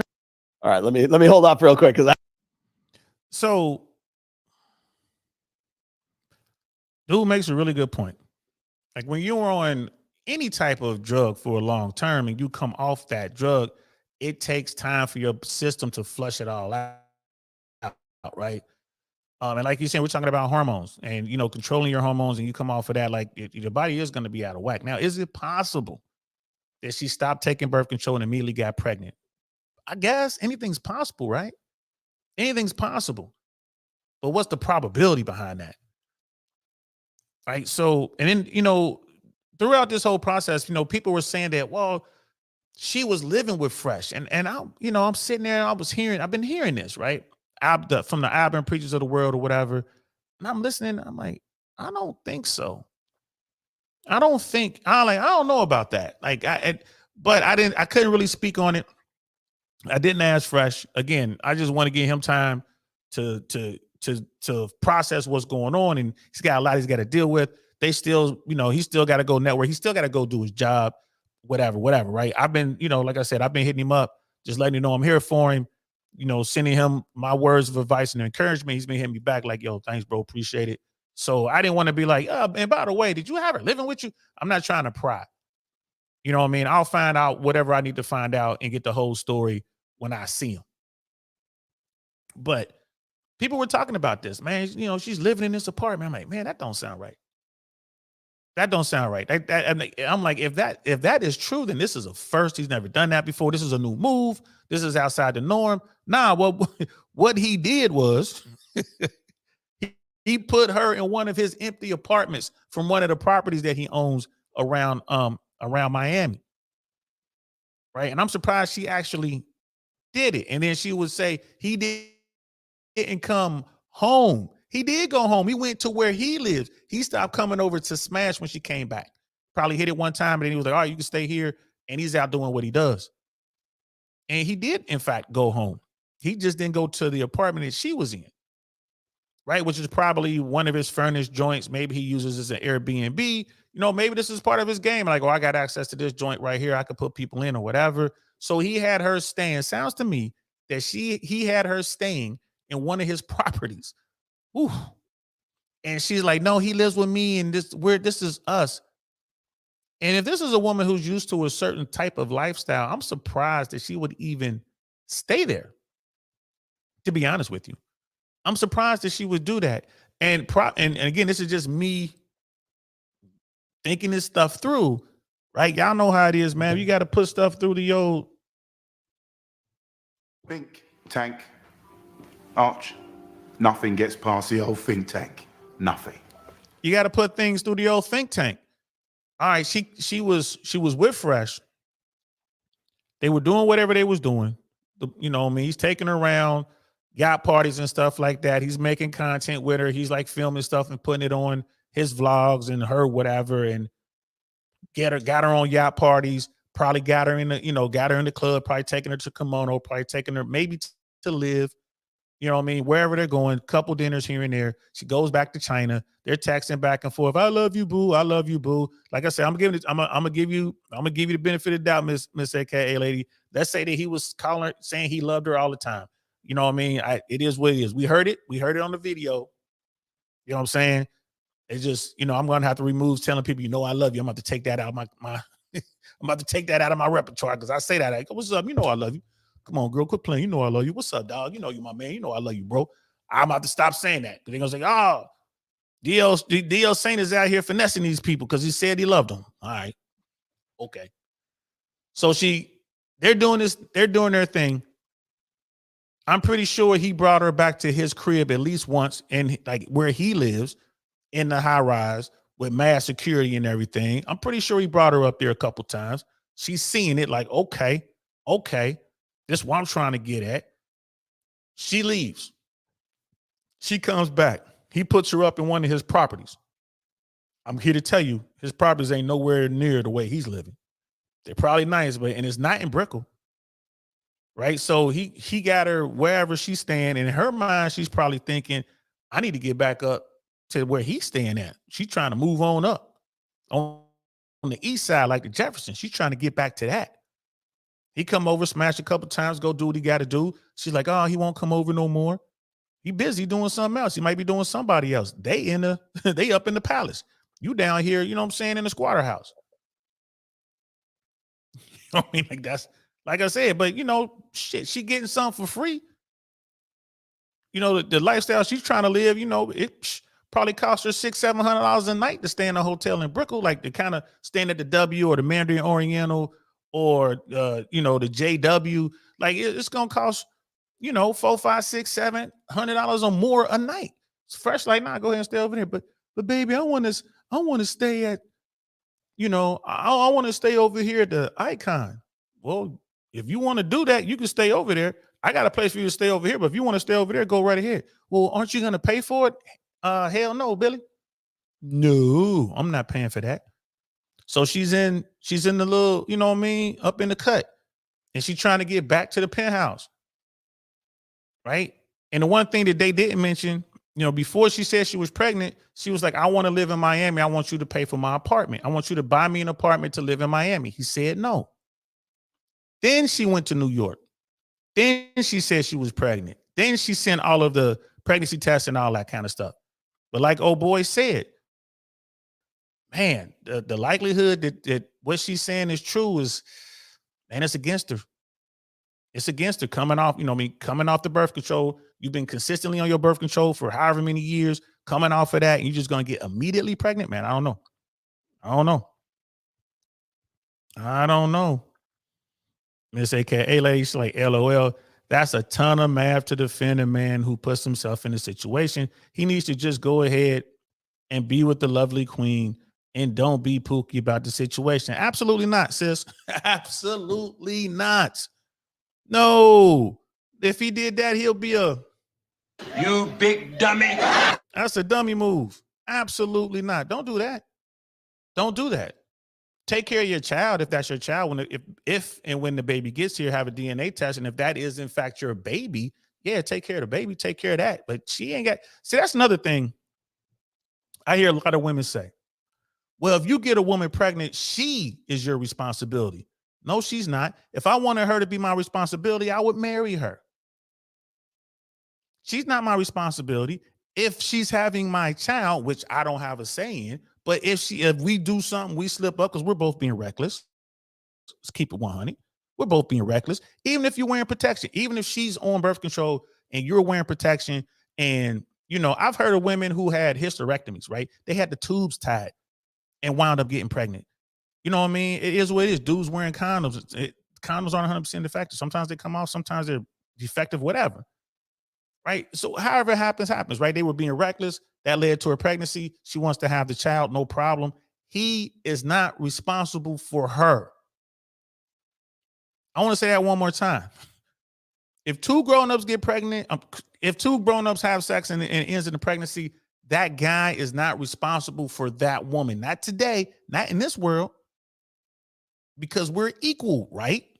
Men and women are equal. That guy is responsible for the child that she's having. And even in the end, it's 50% of the financial responsibility, but it's 50% of, the responsibility of raising that child. You got to be a co-parent. So absolutely not. No, I don't agree with that at all, sis. At all. You are not responsible for that woman. If you want to be with that woman, you will marry that woman. You know what I mean? Marry. But that is a ton of math. That's a ton of math. You know what I mean? Be with his lovely queen? Nah. I ain't with that. I ain't with that at all. It's like Brother Pitney's with you. It's like, I deleted your message in error. Feel free to type it again. My mistake. Yeah, that's funny. Y'all both, she could just undelete her stuff. Y'all both mine. She could just undelete it if she wanted to. It's like, Dia, that was a very beautiful scenario you just came up with to make sense of this nonsense. I'm not trying to make sense of the nonsense, sis. It's messy. You know what I mean? It's messy. Brother Pitney, Daisy seems to be a problematic woman. I wouldn't advise Fresh to fully commit to her via legal marriage. I wouldn't commit to her at all. I'm just going to take care of what I need to take care of. I got it. I got our baby. Like in her situation, let's say she is pregnant and Fresh is indeed the father, right? DNA test comes back, he's the dad. Wouldn't she just be happy knowing that the father of her child is more than capable of taking care of his child's needs? Wouldn't that just be enough? But she's trying to get paid. And in America, when you pay child support, women aren't held accountable for what they do with that money. You know what I mean? She thinks she's going to be getting somewhere in the neighborhood of $10,000, $15,000 a month. That's not going to happen. Brother Shaw on I Am Shaw did a video. We'll pull that up in a second. Where Brother Shaw actually worked for the child support agency in California. This is what he used to do. He actually ran the numbers in California and Florida, based on, what, a reasonable estimate of what Fresh's finances may or may not look like. But it was basically like, he's looking at between $2,000 and between $21 and $31 or $3,500 a month, something like that, right? Think about that. She doesn't understand that she's not gonna get that bread. She's thinking, I'm gonna get like, she's thinking, well, I'm gonna get alimony on top, and I'm gonna get just like, you ain't been married yet. No. And once she realizes, once her legal people tell her, nah, this is the most you're gonna get out of this guy, is gonna be at the best case scenario, $3,100 a month for 21 years. That's not enough money for her. She's not gonna do that. She's not gonna run the risk on her body getting messed up. She's not gonna run the risk of being slowed down. She's not gonna do that. She's not gonna do that. It's not enough money. If it were $30,000 a month, she probably would. $10,000 a month, because she's looking at these NBA guys and she's looking at payouts.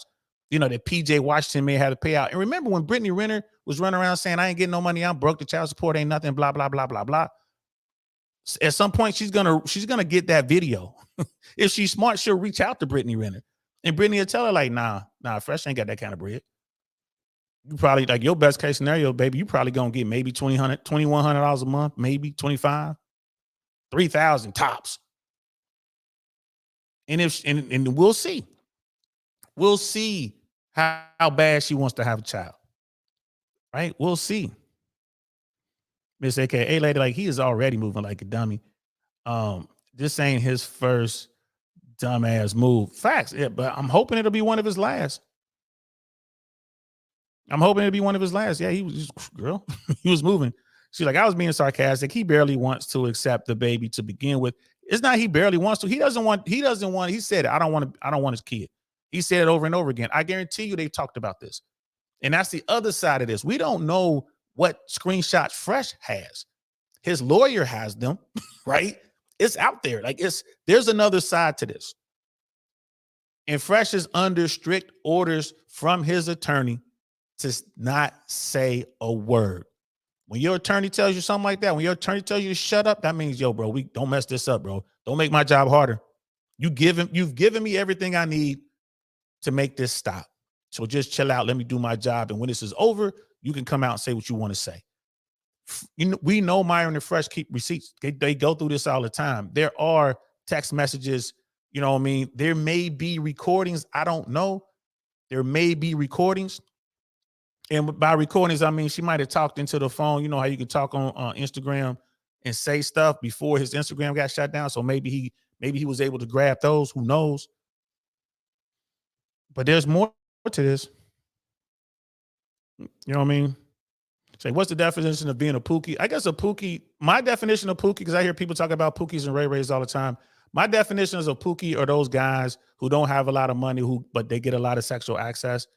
You know, they like, you know, maybe ex-cons or, you know, small time crooks or dudes work dropping fries at McDonald's, but they got massive game and they smash chicks all the time or whatever. That's my take on a Pookie or Ray Ray. Because y'all, you know, over here we always talk about the top 20. Right? You don't have to have money, quote unquote, to be in the top 20%.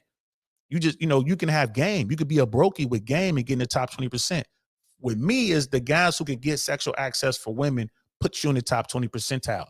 The bottom 80 of those guys that get no play whatsoever. It doesn't matter how much money they make or don't make, how fit or not fit they are, they don't get play. If you're getting play and you're a broke guy, you're in the top 20. So I think when I hear that, you know, the Pookie Ray Ray thing is just those guys. And because of Pookie Ray Ray, probably like the you know, black guys who get sexual access, they don't have any money, they just got a lot of game. The Chads and Tyrones or the average white dudes who just like are tall and handsome or whatever, not really making a lot of money, but they're getting chicks. You know what I mean? So I put them in the top 20 percentile. You know what I mean? That's my take on it. Chat, let me know what is the accepted definition of Pookie and Ray Ray these days. And Miss AK, like, Brother Penn, it's all good. I'm just shooting the breeze. It's funny to me. This is funny but sad, but this is definitely a learning opportunity for some guys out there and women too. This is a learning thing for women too. Don't let yourself get finessed. You meet somebody and y'all have known each other for 40 days and he's talking about he loves you and he want to have babies with you. Be careful. I knew dudes do with a lot of women about this. Like, you know, really just like sit there and have these heart-to-heart talks. Girl, I'm gonna get another job. I really love you, baby. You're the best thing ever happened to me. Let's go half on the baby, right? That was whose song was that? R. Kelly song. Let's go half on the baby. I love you. I really want this child. I want you to be my woman. When I get enough money, I'm gonna marry you. And these women, they believe it. They believe it. Get pregnant, have the man's baby. Then they find out he got 6 or 7 other babies out there by 5 other different women, 4 or 5 other women. Right, ladies, y'all gotta be careful. If Fresh is running the dirty Mac and more than selling a dream, like he outright lying to this chick, and she did fall for it, whose fault is that? I mean, real talk, whose fault is that? If somebody hits me with a phishing attempt and I give them my bank account information, right? I give them my my account number, my password, because you know, Bank of America called me and said, hey, we getting some unusual activity on your account. Can you give me your account number and your password so we can check it out? Right? Hey, can you hit this link so we can mirror your shit and check it out? And they empty my account. Whose fault is that, really? I don't know why when we're talking about financial literacy, that people like, yeah, you shouldn't have fallen for that. How could you not see that coming? That scam is so old, blah, blah, blah, blah. Nigerian prince scam or whatever, phishing scam, or somebody from India hitting you up talking about you got unpaid parking tickets and the police finna come arrest you. So you send them, so you go to Walgreens and get a gift card and send them 4 or 5 gift cards. You fall for that and they be like, oh, you stupid.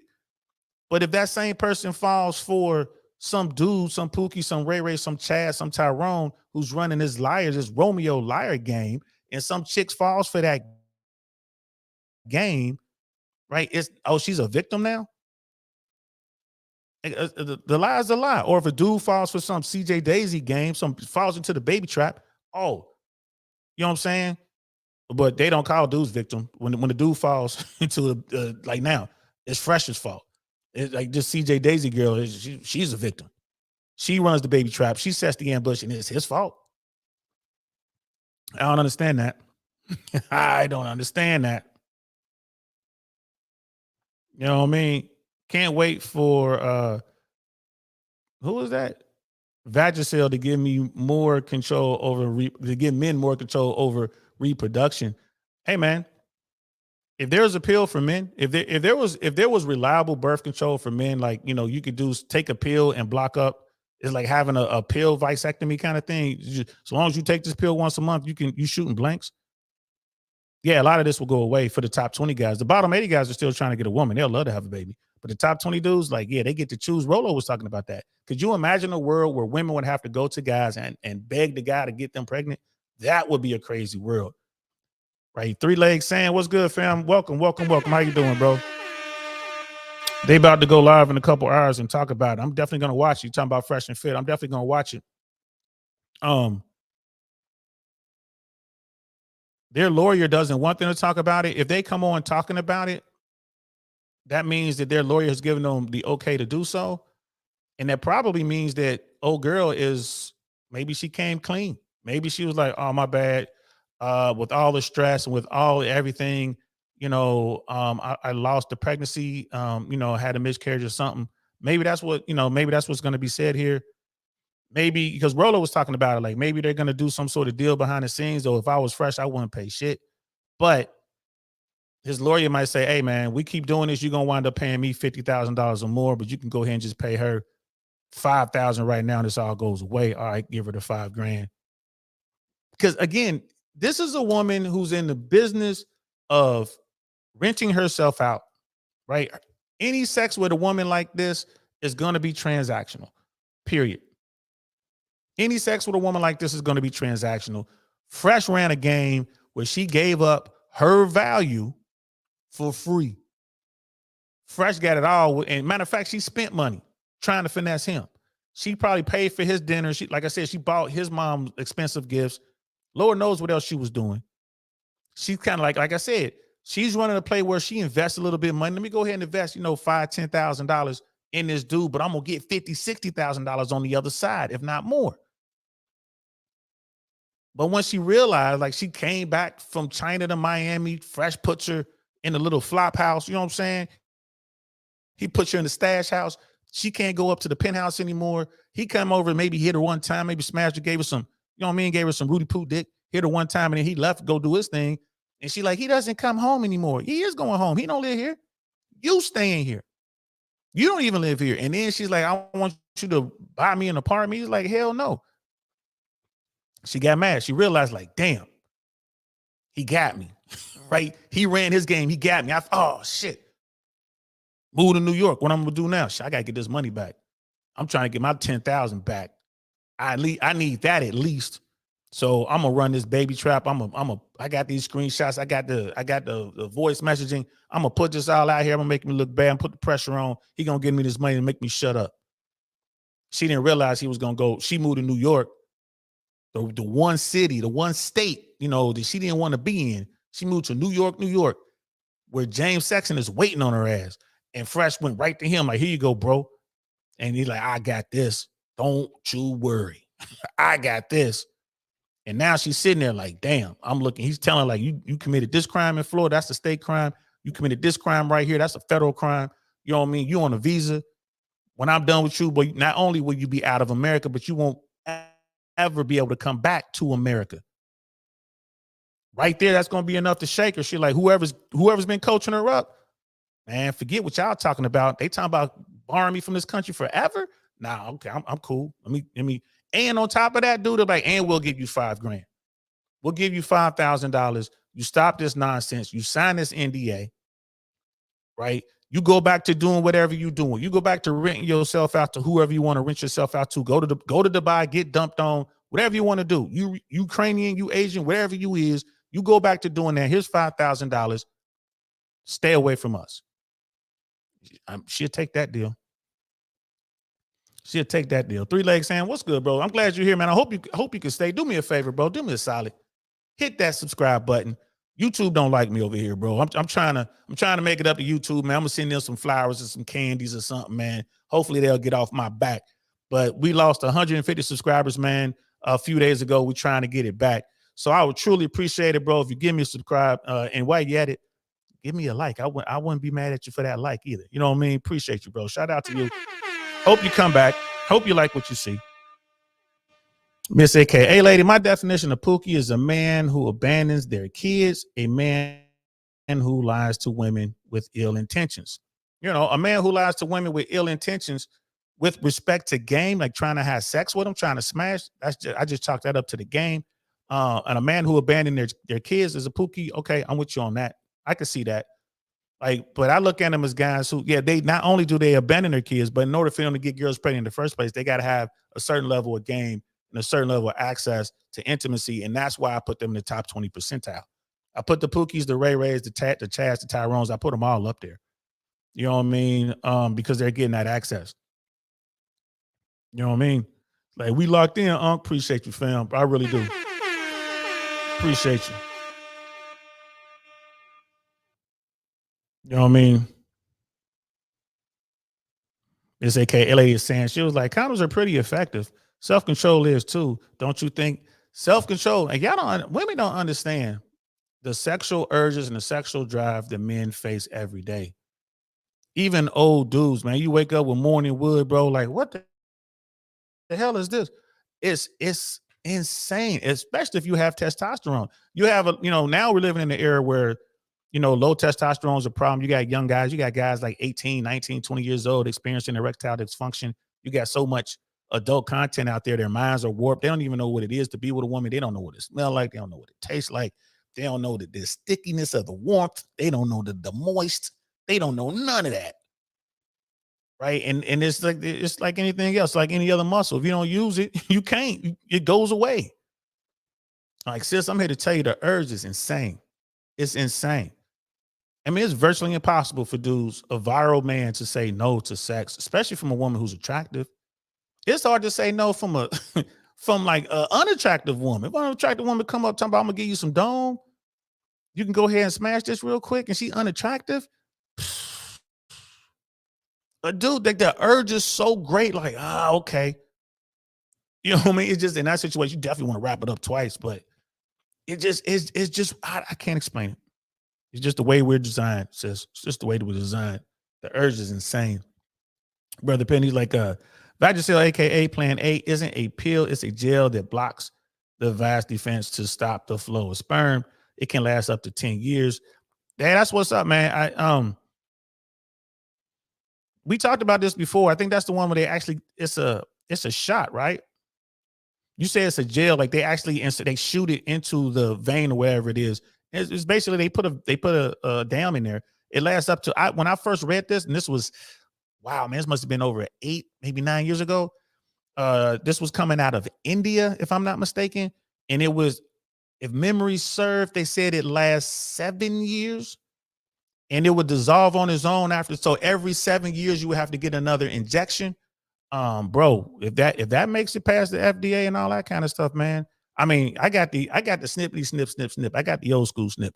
But if this thing comes out, the Plan A comes out, man, I would say every dude at age 15, whenever he's thinking about the first time he gets some, he should get that shot. And if in America, if we're not going to give men, reproductive rights in the same way we give women, then that shot, that Plan A, should be free to every young man at age 16. Certainly by age 18, he should be able to go in and get it for free. And if he says no, then fine. Whatever happens to you in the courts, whatever happens to you out there in the world, that's on you. We gave you an opportunity. Every 7 years, every 10 years, you can come in here and get your shot. That way, you can shoot up any club you want. You ain't got to worry about making babies. And you said no. So now you got to pay this child support. You got to deal with CJ Daisy or women like that or whatever the situation may be. That would be my take on that. That's my take. You know what I mean? I'm like, yo, go out there, and young men in America, certainly by age 18, but I would say even younger, but at age 18, you can go into the doctor and for free get the Plan A. And it's good for 10 years. I think Brother Pitney is saying 10 years is good for 10 years. And every 10 years, you should be able to get a free shot. That's to block it up. That's that. Unless we're going to give men reproductive rights. If we're going to give men reproductive rights, then okay, you don't need to do that. But man, we definitely, that's what I would do. Yeah, condoms fail roughly 14% of the time. Not that reliable, in my humble opinion. I'm here to tell you, condoms fail, sis. Next time I see you, I got a story for you. I got a story for you in real life. I ain't gonna tell the story here. I'm not gonna tell the story here. I'm not gonna tell the story here. It's not story time here. But sis, I got a story for you. We're gonna talk about condoms, especially magnums. Fellas, don't use magnums.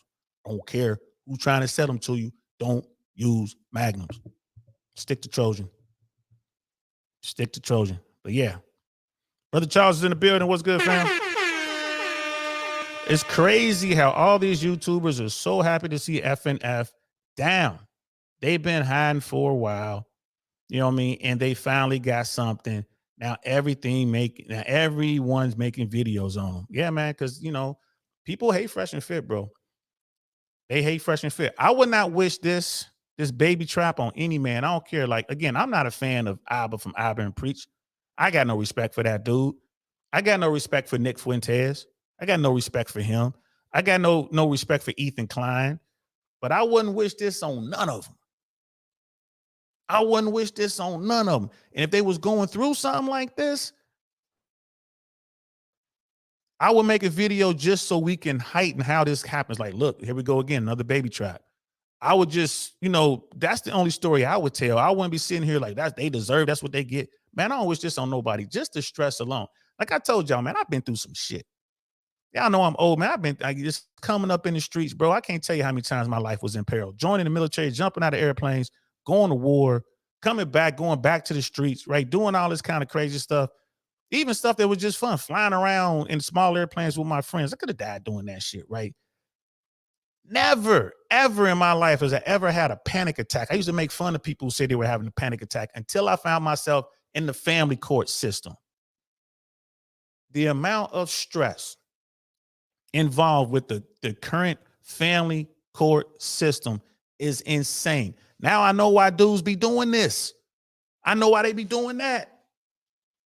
You want to talk about being helpless? A panic attack, a full-blown panic attack. I didn't know what the hell was going on, but I thought I was having a heart attack or a stroke or something. My chest got all tight, a full-blown panic attack. And then I figured it out. I'm like, oh shit, this is a panic attack. And I was able to just calm myself down, start taking deep breaths, start, control breathing and all that kind of stuff. And I was ready I was able to sort myself out. This was all 10 minutes before me walking into the courtroom where I got smited. I got smited for real. Man, this shit is fucked up. Right? And there's only one outcome. And I'm not going to say it on video, but when y'all see me in real life, ask me and I'll tell you. There's only one outcome. And this outcome is not good for women. You feel me? At the end of the day, man, we are primal. We are still those cave people, those 8 men running around with clubs and throwing sticks and rocks. We are still that at our base. Look at what's going on in Ukraine. Look at what's going on in the Gaza Strip. I hope we turn the shit around. I hope we turn the shit around. Brother Charles, you're right. People love to hate Fresh and Fit, man. It is what it is. It is what it is. Brother Pitney, YouTube out here like, you better not be in here speaking the truth. Removes, yeah, for real. How dare you tell the truth? How dare you critically think? We're going to fix you. And the best way to kill a platform like mine, the best way to get me off the partnership program is to get me under 1,000 subscribers. Right? You do it 150 subscribers at a time, it won't take you long. Right? Less than 10 hits. I'm under 1,000, you know what I mean? I'll be under 1,000 subscribers, and that's that. I'll be demonetized, but it ain't like I'm making a whole lot of money anyway, so it is what it is. Miss AKA lady, she says, no, Brother Pitney. Right? Condoms are 98% effective when used properly. You know, let's not make up stats now. LOL, when used properly. I don't think I've ever used a condom properly. Be honest with you. I don't think I've ever done it properly. The lights are out. You using one hand. Your other hand is busy doing stuff. Your tongue and mouth and lips are busy doing other stuff. You trying to get that, you know what I mean? You trying to whatever. I don't think I've ever used them properly. So, I mean, I'm with you, sis. When used properly, right? An M16 A1 is effective 100% of the time when used properly, right? But sometimes you don't use it properly. Using a weapon properly means proper maintenance, maintaining, cleaning, or whatever. When they put them things in the field during the Vietnam War, so many soldiers died in combat, in firefights, because the weapon just stopped working. Why? Because they didn't have any oil. It wasn't clean. And those weapons were sent to the soldiers in the field saying, you never have to clean these weapons, even though they're gas operated, right?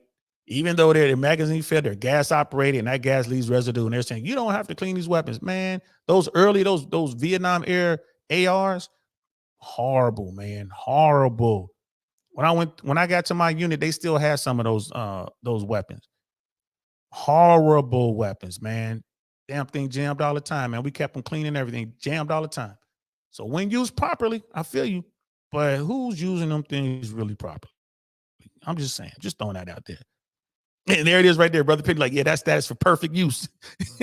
And real world use is different. Facts. He's like, not really that hard to perfectly use a condom. Let's not act like it's rocket science. I'm with you, sis. But like I said, I don't believe I've ever put a condom on the way you're supposed to, like perfectly, when used properly. I don't think I've ever properly put a condom on. Personally, I've had one put on properly. I was watching while she did it. I'm like, that's how you're supposed to do it. She was like doing all kind of stuff with the tip of and everything. I was like, oh, that's how it's supposed to be done. I didn't know. She took the class. I didn't. But yeah, it is what it is. But that plan A, you don't need a condom to stop babies from coming out. You just need a condom so you don't get diseases, right? Like if it wasn't that hard, then the effective and perfect use stats would be the same, but they aren't. Facts. Like it is what it is. He's like, what do you mean? You have never used it properly. Come on, y'all. I'm here to tell you, I have never done it properly. To do it properly, you need two hands. And like I said, one of my hands will be busy. It's hot and heavy. You in the moment. You ain't even looking. You ain't even looking. You're not, it's not like you taking time to let me go do this right. And you ain't looking. But you was, all right, time out. Time for me to put this on. Gotta kill the moment. I'm just letting you know, sis. It's rough out here in these trenches. at least it was. I mean, I'm not out there like that anymore. I'm not. You know what I mean? And like I said, I got the old snippety snip, so I ain't worried about it. It's like a lot of excuses to avoid responsibility here. That's one thing I haven't done is avoid responsibility. All I've done is move within the system. not trying to avoid responsibility. I wouldn't want to avoid responsibility. It's just the family court system can be horrific, right? If used properly, the family court system is a great idea, right? But it's not always used properly, right? There is definitely bias. There has been bias against men, right? And it's just the pendulum thing. I mean, think about it. It was. Think about the 80s, the 70s, the 60s, the 50s, and so on. It was so difficult for women back then. So yeah, the pendulum has swung the other way. Absolutely, the pendulum has swung. It is what it is. Hopefully, we'll get it to come back towards the middle to get some equilibrium going on here, because that's what's best for the kids. But it's just so many horror stories out there of what takes place in the family system, family law system. And again, we haven't even gotten into talking about paternity fraud. But it all goes back to proper use of a condom. And you're right. Properly, when properly used, yes. What is that percentage? 90-something percent? 98% when properly used. I'm just here to tell you, I have never properly, put on a condom in my life. I've seen it done once. It was demonstrated on me, as a matter of fact. I was sitting there watching like, oh, that's what you're supposed to be doing? And you need two hands. So normally when you engaged, right, when you've made contact and you're engaged, you'll get one hand free. You get one hand to put that thing on there. You know what I mean? Brother Pitney was like, Next Life Sciences brought Vagisil from the Prometheus Foundation and plans to release it to the public in 2026. Well, come on now. They better hurry up with this 24 months. Like, come on now. I wonder if they're dragging their feet on that. I wonder if there's some sort of tinfoil hat story there. Is there some conspiracy? If dudes can get plan A and dudes are going out here getting this shot and it's effective, that's going to really change the game. CJ Daisy, like I said, she's still going to be able to get on, but the top tier guys, that's just one more, that's just one more option for the top tier guys and all guys, really. Guys right here learning whatever, like, bro, if male birth control, that's a game changer. That's a game changer. Male birth controls, that comes out, that's a game changer. I hope that happens. Which, I mean, not gonna do much for me. I'm already secure. But yeah, I would tell all young men, get that plan A. What's the first thing you should do? Save up your money as soon as you can get that plan A. If you're already active, tell your parents you're active so you can get that plan A. And if they don't want you to get that plan A, save up your money. Start a paper route or something. Do what you got to do. Make that money. Do a GoFundMe. Get that plan A. Get in there. If you got a son, and this is a thing, if you got I would highly, highly recommend y'all look into that. I mean, I know it's your body. As a child, you're going to do what your parents allow you to do. As soon as you hit 18, get that plan A. That's what I would do. Plan A. Can't say it enough. Let's keep looking into it. Brother Penny, keep me posted on that, bro. Keep me posted on that. But yeah, that's man, this whole thing is crazy. Let's see. There was one last time hack, 2 minutes and 13 seconds. Why do I have this here? I'm gonna hit this 2 minutes and 13 seconds thing just to see what it is. Rolo was talking about if the baby comes out and the baby's not black. Rolo, I haven't met Rolo Tomasi. I don't think that Rolo. I think Rolo is just a regular white dude who will say some things that in their mind is innocent and funny, but because it's coming from a white dude, they don't realize that you can get in trouble for saying that.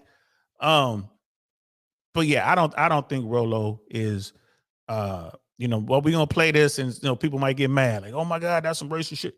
I don't think that he is coming from a bad place. I know that Rolo cares about Myron and Fresh. He really does.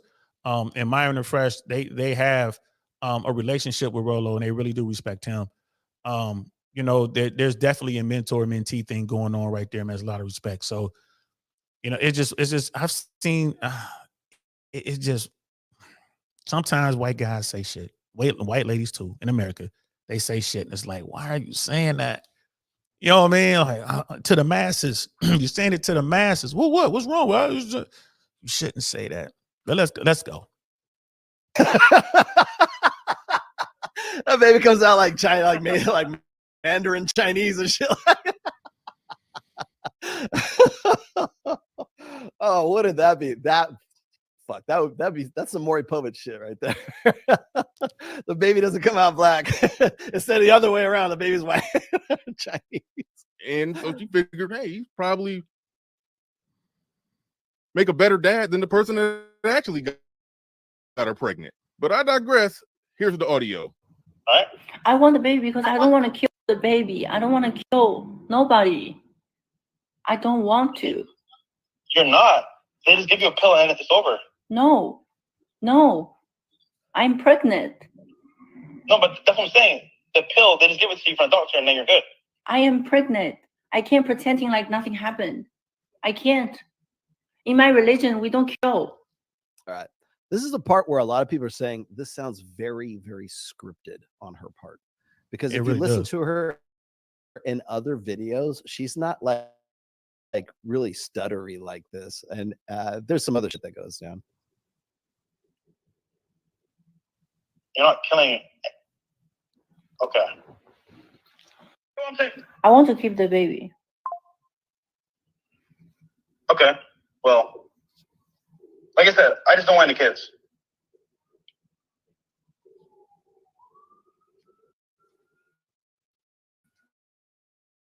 No. Okay, so what you gonna do? Yeah. What you gonna do? What are you gonna do with me? Pay attention to this part right here. And what you gonna do to me? Nothing. Well, why did I do anything to you? Nothing? Why did I do anything to you? No, I know. So like, how are you gonna? So that's Fresh avoiding a trap right there, just to clarify things. Deal with this by saying I don't want a baby. That's all. I mean, what else is he supposed to say?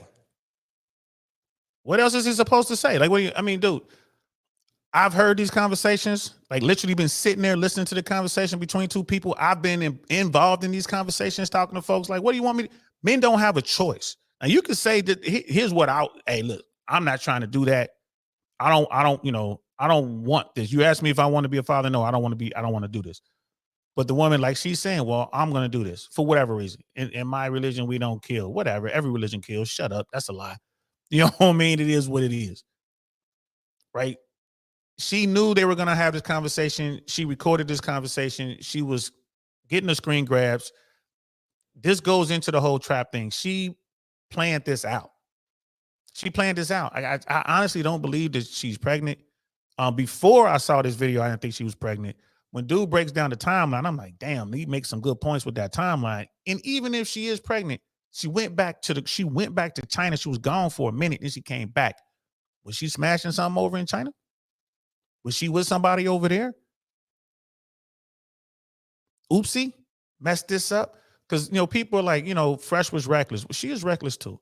And if anyone out there believes for a moment that Fresh was the only man that she's been having intimacy with, she's been letting shoot up the club, and you are, I got a bridge to sell you. I got this really nice bridge down here in Tampa I want to sell you. Come holler at me. If you think that this woman is not smashing other men, letting them run up in her raw, bro, you got another thing coming. And it is what it is. It's just the game. It's just the game. You know, I told y'all, we did one of the videos when I was talking about how they used to run this back in the 80s and 90s. You know, in the Carolinas, in Ohio, like in the Midwest, in the South, all over the country. Women be messing with a few dudes. You know, all the dudes they dump her. And then she comes back a few months later, says, I'm pregnant and I need some money for the procedure. And the guys just throw the money. It might be $300, $400, $500, whatever it is. Here you go. Here you go. Quick money grab, quick $2,500, quick $3,000, quick $5,000, whatever the case. It depends on how many dudes she was smashing. This is a play, right? And I'm telling you now, this woman right here, when they sit down and they run the numbers, and she sees that all she's looking at max is $3,000 a month, it's a wrap, bro. It's a wrap. That baby won't see the light of day, y'all. It just won't see the light of day. You know what I mean? It just won't happen. I mean, Brother Penny's definitely gonna keep me up to speed on Next Life, man. I'm definitely gonna need that. Miss AKA lady, I gotta get into some meetings. Lesson of the day: don't bust in women that you don't want to have a kid with, even if it feels good. Facts. Short-term thinking has long-term consequences. Talk to you later. Thank you, sis. Thank you, sis. I appreciate you. You ain't never lied. It's always fun to have you on here. Miss Globe Girl like DL, do you have any evidence that Walter did not ejaculate in this Asian queen? Absolutely not. I'm saying he did. I think he shot the club up. I think he was up in there rocking that. He shot the club up. I absolutely believe that. He's not denying it. You can hear him. He's like, he wasn't like, come on, girl. We was wearing kind. He didn't say none of that. Like, we were using protection. We were just in that. He was, I pulled out. He ain't saying none of that, right? In this video, in this audio, or whatever. Yeah, I think he 100% did. You know what I mean? Play or not. Like, I mean, he absolutely did. And it worked to her advantage. Now, do I believe that he's the father? Do I believe that she's pregnant? I don't. I really don't. And if she is pregnant, I will be shocked. Like I said, I'll put $100 on it right now. I'll be shocked to give you $100. If the baby gets here and he is the biological dad, I will give you $100 on that. Shit, $200. I really don't think that, he's the father. I really don't think she's pregnant. But that's just, just me. I mean, I was looking at the way she moves. She's been like in the game for 7 years, traveling the world, doing her things. You know what I mean? She allegedly has, her websites come up like King Life. King Life is in the building. What's good, fam? He's seen her escort, allegedly seen her escort profiles or whatever. Like, her Instagram is off. She's taken her Instagram down because she had no idea people were gonna, scrub her social medias like they have been doing. She really thought that everybody was gonna come out and like believe all women and like, oh, woe is me and this and that. Maybe she was gonna get, more dudes to holler at her. Like, there's a bunch of simpletons out there. And these dudes like, girl, he's doing you like that. I would never do you like that. Oh, thank you so much, baby. I gotta pay for my hotel. Can you send me $1,000? You get 10 dudes like that, 10 grand. 10 grand. Bam, quick, fast, and in a hurry. Right? But now her social media is down. Why? So he absolutely busts up in there, girl. Absolutely, 100%. Shout out to you, King Life. I see you, bro. You know what I mean? She using everyone for the clout. Yeah. There are rumors she's allegedly doing interviews for money. Like, you got to pay her, whatever you got to pay her to do the interview. That could be a lie, whatever. But the rumors are out there. This 100% works to her favor, whether she's pregnant or not. And, we get to the point where she's like, I've been so stressed out. I haven't been sleeping. I haven't been eating well. I was drinking, although I shouldn't have been drinking because I was so stressed out and I lost the pregnancy. I think that's how this is going to play out. I think it's going to be like, oh, miscarriage. I honestly believe this is how it's going to play out. That's part of the game. Let me get as much money as I possibly can and then wrap this up. But where she went wrong, allegedly, is this recording we're listening to right now. It's illegal in the state of Florida to record someone without their knowledge. So she did that, which is a state law, they say. And then apparently it's against the law to post this stuff on social media. I don't know about this. This is coming from Fresh's lawyer, so, and then when you listen to it, like, come on, man, y'all know that's scripted. Yeah, I know English isn't her first language, but that's scripted. And even what Destiny was saying about all this, Destiny was like, man, because there's a rumor out there, Myron said, she comes from a wealthy family in China. There are wealthy families in China, but I'm not sure if that's where she comes from, and we have to define wealth. So why would Myron say something like that? Because she said it, would be my guess. You know what I mean? She alluded to it, or she said like, oh, we're doing good over here in China. I don't need nobody's money, blah, blah, blah. But what Destiny was saying, he made a really good point. If she came from a wealthy family in China, her English would be way better. Her English would be way better. You would hear an accent, but it would be way better. Because best believe wealthy families have their kids learn English. They speak, they're going to speak their language, right? It's going to be Cantonese, Mandarin, maybe Mandarin as well, just whatever. I don't know what they're teaching over there at the higher echelon of their educational system over there for rich people. But they're definitely going to learn English. So if she came from a wealthy family, and this is my take on it, I agree with what Destiny was saying. If she came from a wealthy family, her English would be better. Be way better. So, who knows? Who knows? I don't think she came from a wealthy family. I think the way she's moving, she's just trying to stay in the 1%. She's trying to be up there. She's trying to get, a dude that's going to take care of her. I think her goal is to get around $10,000, $13,000 a month or more. I think that's what she was shooting for. And once she realizes that's not going to happen, this is all going to go away. Like, I want to bring up Brother Shaw's thing too. Dr. B 84 in the building. What's good, fam? Right. And King Life has a good point. Even if she did come from a wealthy family, her family would probably disown this type of behavior. You know what I mean? Even with the augmentations to her body and the way she put herself out there, wealthy Chinese people ain't on that. It's kind of like the royals. They're not on that. Like, people of status, like the real 1%ers, they ain't cool with that. So I'm pretty sure that they would disown her, like King is saying. I believe you on that, bro. Like the wealthy family thing might be capped. Yeah, Dr. B, it might be. Or again, we got to qualify wealth. Like you could be like middle class, like truly like middle class in China, and the average Chinese person gonna think you're wealthy. Because China's a poor country, bro. The communism doesn't work. I've been to Beijing, I've been to Shanghai, and we moved on those streets, bro. And it was some people, it was poor. It was poor, bro. We were at the best hotels in Shanghai, in Beijing, and those hotels were subpar, especially coming from Japan. Like we went from Japan to China, and I was like, bro, it was like going back 50 years, bro. The only thing the Chinese had over the Japanese was the Chinese bullet train was better than the Japanese bullet train, partly because it's newer, but that bullet train was nice. And going from Beijing to Shanghai and looking at the country, bro, China's a poor nation. Like, communism does not work, and things about to happen in China. So the people that the Communist Party allowed to get to acquire wealth and all that, you be middle class in China, they'll think you rich as shit.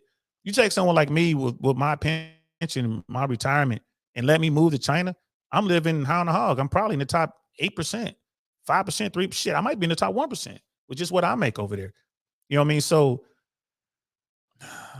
yeah, man, I don't know how rich her family may be. It might be just a solid middle class family, you know what I mean? And over there, that's considered rich. But over here is like, all right, bro, y'all better, you know what I mean? Y'all ain't even in the top, you know what I mean? Y'all barely in the top 50% in America with what y'all doing. But, China is China. It's like Walter's wealth might be capped. Nah, Fresh has some money.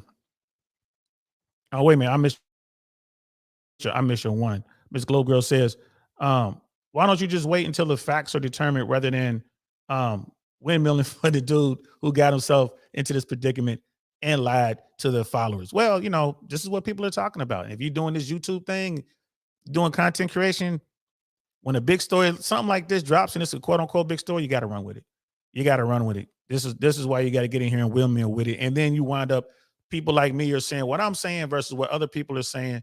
Especially like the people like Abba, even on the blue pill side and the mainstream side, like the white folks and black folks, whatever, Abba and Destiny are like total opposites on this thing. Destiny's like, man, it's absolutely a baby trap. Where Abba's like, no, Fresh is just, scum of the earth. It's like, look, bro, like whether you like him or don't like him doesn't change the fact that we can see the play. So that's why we got to talk about it. We got to give people different perspectives. But you're absolutely right. In the perfect world, it'd be nice just to sit back and wait for it all to play out. And then when it's all said and done, you can just come and say, like, yeah, I knew from the beginning that it was this and this. But then a lot of people like, man, you capping, you didn't know. You thought that, she was right and da-da-da-da. So now we're on record. We had to establish what side of this we're on, baby trap or no baby trap. You know what I mean? How this is working. Everyone is on record, and then we'll see how it plays out in the end. Walter's wealth might be capped. Now, again, back to this. I don't think that, and I say it back to this because I missed your other one. I jumped to the other one. Now I'm back to this. No one knows how the finances work with the Fresh and Fit podcast and Myron and Fresh. We do know, because Myron put it out there, how much Myron says his net worth is and where that money comes from. We do know that. we do know that Fresh has made similar moves, but we don't know to what extent. So it's fair to say that, yeah, Fresh is doing okay. He's doing better than okay. Right. I mean, and then people like to look at the jewelry, they look at the lifestyle, they look at the cars, they look at where he stays and all that. You know, you can look at all that, but we don't know what entity owns what. We don't know if Fresh owns the jewelry. We don't know if Fresh owns the car. Is he leasing the cars? We know he talks about credit. He has excellent credit, and he leveraged his credit to start a business or got into business having to do with the cars. We don't know if it's his business or is he like a partner, a silent partner, and he's just using his credit to get the vehicles in there because they were running a exotic car rental business. I don't know the details of that. Again, even with this case, like he put this woman in one of his apartments that allegedly were empty. He put a woman in one of his, apartments on one of the many properties he owned. Does he own as many properties as Myron? You know what I'm saying? Like, so it's a lot. We don't know how things are structured, but it's safe to say that financially, dude's okay. You know what I mean? Like, dude's good. So I don't think that when we were saying that it might be capped, we were saying that her family having money, her family wealth might be capped. Brother DL, like, to be clear, Fresh did admit he got up in her butt, but there's evidence out there that they have that she is capped, right? And we haven't seen this evidence yet. They're going to talk about it. Allegedly, they're going to talk about it today on the show. It's a Monday episode, so maybe they're just going to suspend the Monday, or they're going to talk about this from the money side. Like, how much money did this cost Fresh? And how much money could this cost Fresh? Just the legal perspective of it. You know what I mean? Did this cost him any business acquaintances? Like, was he in the middle of some sort of deal and someone pulled out because they don't like how messy this is? Something like that could have happened. You know what I mean? And it could cost you to lose money. So when you want to play like this, and this CJ Daisy, again, I want to be clear. I ain't mad at her. She's making a play. Everybody makes plays, right? This play was to, hey, pay me this money or I'm gonna ruin you. Like, not even like that's the energy coming from her. Like, pay me this money or I'm gonna ruin you. I'm gonna run your name through the mud. Like, baby, this Fresh and Fit. They names stay in the mud. But it's embarrassing. You got to deal with this stuff. Your family is asking you questions. Your close friends are asking you questions. Your haters are coming at you like crazy. You got to go hire an attorney. She's in a different state. You know what I mean? It's a mess. It's a mess. You know what I mean? Brother King Life. She's all about the fitness, but she doesn't have any courses, nor does she train anyone. She says she's into plastic surgery. If it was true, she would have told us the company she works for. King Life saw her escort pages, yo. I mean, it is what it is. People have seen it. You know what I mean? Walter's not going to tell a chick how much he makes. Absolutely not. It's a lifestyle play. That's why they use the Instagram so much. That's why DMs on Demand is so popular. You can leverage your Instagram in such a way that women find you attractive. Instagram is everyone's highlight reel. So, whenever you meet someone or someone says your name or something, what's the first thing you do? You go to their Instagram. You go to their Facebook. I have a Facebook, but I don't use it. So people are going to go to my Instagram. They're going to look at it. Like this interview that I got coming up with this YouTuber. Pretty sure as soon as my name was mentioned, they shot right over to my Instagram, shot right over to this YouTube channel, looked at my content, looked at what I'm posting on Instagram, like, all right, this is somebody I want to talk to. Cool. You know what I mean? Tell dude to hit me up. And that's how that went. So if you out here trying to chase women, you want to have the best Instagram. This is why DMs on Demand was so popular and is so popular to this day. They're showing you how to leverage. And what they're doing is proving they have the women who come onto the show. They used to do Smash or Pass. They will look at your Instagram and the girls on the panel, based on what they're seeing on the Instagram, will say would they smash you or would they pass on you. They don't even do that anymore because now they probably roll that all the way up into their DMs on Demand. I was shocked at how all the women on there, and y'all know they got the 304s on there. They got the hot girls on there, right? And even when they have some business type women or women who have their own businesses or women who are working in the corporate world, they all were doing the same thing. They were like, oh, go back to that picture. Okay, go here. Look at this. Okay, no, pull up that picture right there. Right? You can go back and watch this. Go on Rumble, look up their Smash or Pass stuff, those Smash or Pass shows. And they would look, because guys would send in their profile, like, here's $50, man. Rate my profile for me. Do a Smash or Pass. And the girls will look at it and they're like, okay, that picture you look short. That picture you look like, you leaning on somebody else's car. That picture, like, that watch looks fake. That's not a real, that's not a Rolex. That thing looks fake. On that one, like, we don't like the way that your hair looks. I mean, it was like every little detail. I was like, yo, women really looking at this shit like that. And I'm from a different generation. I'm outside. You know what I mean? But you'll go to my Instagram after you met me. I'm not trying to slide into your DMs or anything like that if I don't know you. You know what I mean? The only time I might do that is, early on, it would be some of the girls in the early shows when I used to watch the after hours, when they, had some good conversations. I would hit up some of the girls like, what's up? I'm DL Saint. I thought you did really good tonight. You know what I mean? You seem real cool. Good luck to you. And they would hit back like, oh, what's up? Hey, thank you so much. Yeah, it was fun. I'm glad I was on the show. Da da da da da. Because they would know me. Like, I'm like sitting in super chats or whatever. So they were like, okay, they know the name DL Saint. I would hit them up. And I stopped doing that. But that was the only time I would hit strangers up. You know what I mean? Maybe on YouTube, I'm trying to get a hold of a content creator. I hit them up on Instagram, like, hey, what's going on? Would you like to collab? But in real life, if you're looking at my Instagram, you've already met me. You know what I mean? You already know who I am. You know what I mean? Brother Penny, like, if her family is that rich in China, they're the most assuredly connected to the CCP. Yeah, absolutely.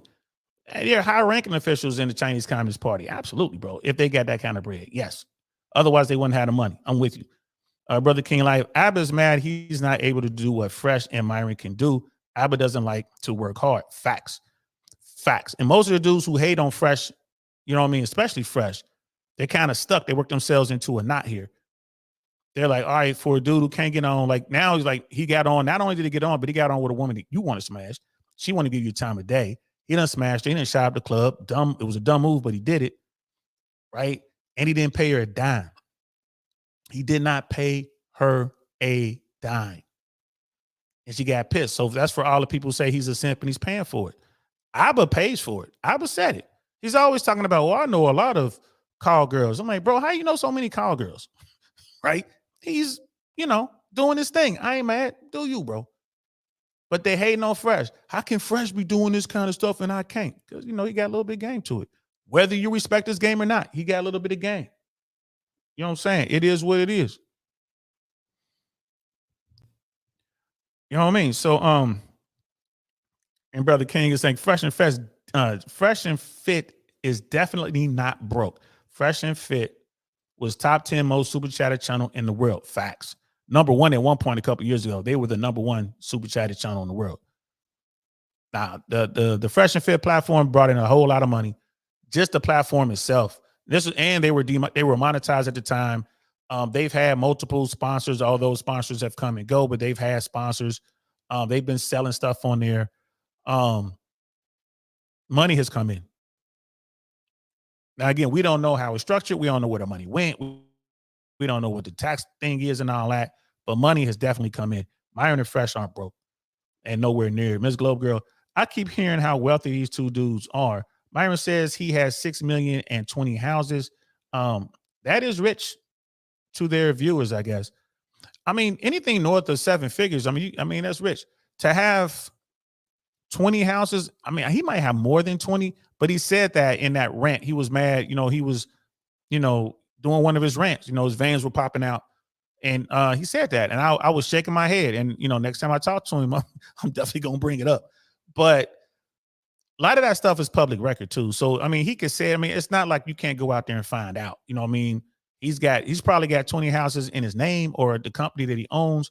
However that is structured, he has good accountants. He has good attorneys. Whenever Myron and Fresh do an event, they sell out. They have an event coming up on the 26th. The VIP tickets are already sold out. Go check it out. They're doing a Fresh and Fit Live. It's going to be in Miami Beach. Definitely check that out. They sold out all of the VIP tickets. General admission was $100. I don't know how many general admission tickets are left. I would guess that they're probably sold out of general admission as well, but it's on Eventbrite. Go check it out and see what's going on. And of course, they had some middle tiers in there as well. I think the cheapest ticket was $100, and I think the most expensive ticket was $500 or $600. Correct me in the chat if y'all know, but I think the VIP started at $500. Myron and Fresh have a very fierce and loyal fan base, so whenever they do events, they sell out and they do well. In fact, a lot of times they'll have an event and it costs them money because they were rocking with the wrong people that helped them set the events up. But I think they got all that sorted. I think they have a really good team now, and they have people who so when they do these events, they're gonna, it's gonna be profitable. But 6 million is good. You know what I mean? My goal is 10. You know what I mean? I could sit down if I hit 10 million liquid, I want to go ahead and sit down. But it's hard to get it. Money comes, money goes. Look at what's going on with America right now. Like, they don't want to admit it, but yeah, we're definitely in a situation where, I mean, I'm just going ahead and say it, man, we're in a recession, bro. Like, we're in a recession. We're definitely in a downturn. No one's going to want to call it that because of, the Democrats ain't going to want to call it that because they're in the White House, and the Republicans, I think the Trumpers don't want to call it a recession because they can point to Trump's first administration and say, well, we're in a recession because of Trump. So, and why would we want to put him back in office when he's the cause of this recession? So I think both sides are kind of want to lean back on that. But it's rough out here. Money is expensive. Money was very, very cheap. We're coming out of a cycle where money was very cheap. Interest rates were practically at zero. Now money is expensive. Interest rates are north of 7%, and hopefully they'll go up. I hope interest rates don't come down. But yeah, their studio is very expensive. When you look at and that's what King Life is saying, their studio costs like 1.5 to 1.75 million. When you look at the cost of the condo itself, because they bought this one, so they don't have to worry about getting, asked to leave. What happened at the other place? They bought this unit, and the systems that they use, like the equipment that they put in there, it's a lot of money. They use really good cameras, really good cables. Believe it or not, these cables, cords and stuff, like this stuff, y'all, and it could cost a lot of money. But they have mixing boards, audio mixers, they have the video mixers. They don't just have switchers, they have like a full-on video board, they have a full-on audio board, 2 engineers and a producer. They have a team out there. So the Fresh and Fit podcast is, I mean, I would hate to guess what their labor costs are, but their labor costs are up there. They're paying some money out. They're taking care of Chris. He's been there day one. Mo is being taken care of. Bills are being taken care of. They're working hard for that money. You know what I mean? They have people in the street. They got legal teams. The Fresh and Fit platform is very profitable, I would imagine. But yeah, they spend a lot of money on that. You know what I mean? And I see y'all going back, but yeah, like they're out there doing that.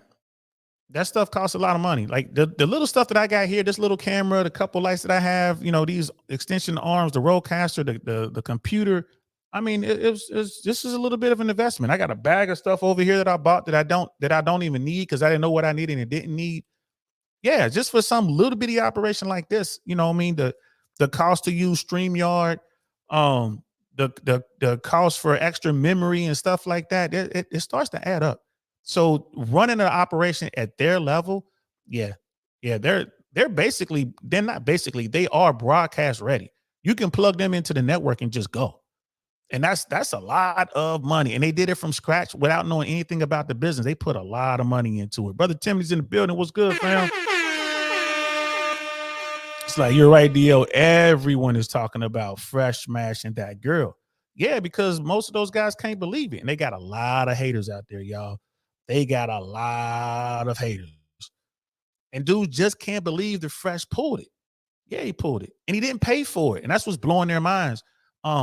But your boy Abba's going hard. Like I said, I don't follow people or listen to people that I don't think are honorable. Like, I don't listen to Nick Fuentes. I don't listen to Abba and preach. But he was on Destiny, and I was listening to how hard he was going, and it's just terrible that there are people out there like that. When you look at what this CJ Destiny is doing, CJ Daisy, she's running a play, bro, just like Fresh ran his play. Call it like it is. It's just a play. Right. But when people come in here and they're like, no, she's innocent, and he knows better. And that's the thing. He knows better. Right. If it was a woman he did not like doing this to a person that he did like, it would be completely different. And people like that are dangerous, bro. My thing is just state it up front. When I do these, y'all know I'm not trying to hide nothing, man. I'm cool with Walt. I'm cool with Myron. Right? I'm cool with these brothers. I gotta state it up front. I'm biased as hell. Right. And then I look at my own life and having gone through the family court wrecking machine. When I see something like this, bro, it's like, yeah, man, she guilty. I'm just looking at it right. I mean, man, she guilty. I couldn't sit in judgment of this because I'm like, nah, she guilty, bro. I would have to get myself off the bench. I gotta recuse myself. I can't do this. You know what I mean? Because I believe she's taking advantage of the system. So I gotta state that up front. Then I'm gonna say what I gotta say. You know what I mean? But someone like Destiny, he's more in the middle. But Destiny is also, he's been around women trying to come up. He's seen the baby game in real life. Maybe he went through the baby trap game. So he said what he said. But someone like Abba, bro, like, dude can't even get on, man. Like, if you want to pay for it, bro. I ain't mad at you. Pay for it. You know what I mean? America should legalize sex work. Yeah, I said it. America should legalize sex work. We should have a blue light district just like they got in Amsterdam. You know what I mean? It should be legal. If you want to go out here and pay to play, you should be allowed to do it. And there should be rules and regulations that protect not only the women who provide the services, but the men who go out there and get the services. And guess what? It's going on in America anyway. But you got places like LA where like streetwalkers are taking over in LA. Since I've been gone, it's like insane. Like the way they're doing it, it's like going back to the 1970s. You got girls walking around in their underwear on Pico, on Olympic, on Wilshire. They out there, and pimps are running them, and the gangs are running them. Why let these women get, abused and taken advantage of? Why not just legalize it? Just legalize it. Make sure everyone gets tested. Make sure that, you got your medical card, right? You're getting support. If someone comes in here and tries not to pay you, or someone comes in here and tries to hurt you, you got the full weight of the law behind you and go after these guys. Right. And then for the guys are protected. So the guys go out, they just, you know what I mean? They woke up with some morning wood, and it can't go down. Like they got some Viagra in them or something. It can't go down. And they want to go and smash something. They want to go smash something like CJ. They want to smash something like this. I don't know if you can pull it back up. Right. They want to smash something like this. And all they got to do is pay $500, $1,500, $2,000, whatever it is. They should be allowed to go get it. I want to have this experience. They should be able to go get it. She should be protected. He should be protected. It's done. It should be legal. I don't know why America refuses to legalize sex work. It doesn't make any sense, except for parts of Nevada, one part of Nevada. And cops turn a blind eye to it all the time. It should be legal. You know what I mean? It should be legal. Miss Globe Girl, sorry, but I wouldn't retain an attorney who decided to interview on Soft White Underbelly or any other YouTube attorneys. Yeah, man, they say he's the best, bro. Like his record speaks for itself. I'm with you on that. I think I would want to get somebody with less visibility, but hey, man, you know what I mean? So long as he can get the job done. And when he shows up and it's hated, he got haters. He got mad haters. He got, mad haters come into the chat saying that he be on that powder or whatever, saying, you know what I mean? He's like a powder head and this and that. You know what I mean? Like you said, he's on the soft white underbelly. I mean, it is what it is. He got a lot of tats or whatever, but hey, man, I don't know. I'll look at his record. I'll look at what the bar has to say about him. I'll talk to some people who have worked with him in the past, read some articles. And if he is the best, he's just out there like that. Like Johnny Cochran was out there like that. But Johnny Cochran was the man, right? But he was out there. Think about it. If Johnny Cochran had YouTube back then, he would be on there. He would be on there. He would have a podcast, sis. Think about it. Johnny Cochran would have been all over that. All over it. Yep. Say, oh man, Shay talking noise about Fresh. For real? For real, for real? And these are the dudes. The dudes who are talking the most about Fresh, man, the dudes who did the same thing, like they forgot, like, man, y'all reckless, y'all got lucky or whatever. These dudes done had conversations. Any guy who's up there, like financially up there, any pro athlete, actors or whatever, they've all dealt with this. They've all had this conversation, man. Now, I'm not going to say 100%. I'm going to say 95%. They've dealt with this. They've had a woman they was messing with, realized she wasn't no good, like tired. I ain't going to say no good. They got tired of, try to move on, and she pull up, I'm pregnant. Dudes have dealt with this, paid the money. Was she pregnant or not? I don't know, but she went away. You know what I mean? All these dudes have done it. All of them. Brother King, the day that happens, marriage is done. He's talking about like the day they legalize prostitution. I don't know, man. They legalize sex work. I don't think marriage is done. I will argue marriage is already done. Marriage is done for, bro. Look at these spaces. Look at YouTube. Look at stuff, man. Look at the mainstream media. People are looking at these stories. Just like guys are like, why would I get married? So, I think the dudes who don't have anything, the brokies, I think they're going to come up, but women ain't trying to marry brokies. I think marriage is already dead. Women are making more money. And when they start getting wrecked in divorce court, when more women, because people get mad at me when I bring this up. Like we're always bringing up stars or whatever. But Kelly Clarkson, Mary J. Blige, Jennifer Lopez, Halle Berry, right? These women are paying alimony and child support. They're paying hefty sums. And people are like, well, why you always got to bring up the stars? Because we know the stars. There are women out there. I know women who are at the C level, C level, COO, CFO, CEO. I know women out there making, $200,000, $300,000, $500,000 a year, out earning their husbands. And when they decide they want to divorce their husbands, they got to pay out alimony. They're losing houses. They're having to come off of their 401k. They're having to split accounts, having to give half of the money, the accounts in the account or whatever. They try to drain them, but then the lawyer gets in there and finds the money, and then the judge takes half of the money, gives to the guy. The guy gets a house, guy gets a car, right? There are dudes out there getting awarded half of somebody's Birkin collection. Trust and believe that's happening right now. So what happens? The women are like, I ain't gonna get divorced. So they just stay in a relationship because the guy's like, most men aren't getting divorced. They just stay in a relationship, and these women have their dudes on the side and all that kind of stuff. This is happening. This is happening. So like I said, we're living in the shift. We're living in the shift. I think marriage is done anyway, bro. For people who want to do it, they do it. But guys are just like, really? 50% divorce rate? Why get involved in that? And Brother King was like, but the thing is too, it's hard to control it. It's hard to tax that. It can be, but I think the sex workers will want to self-report the kind of money they're making.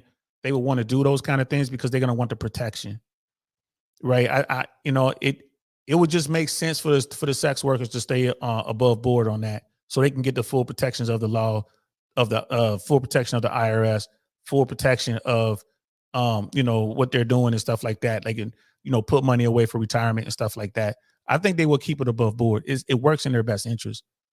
Now they won't be out here making. You're going to have people at the top who are just killing the game.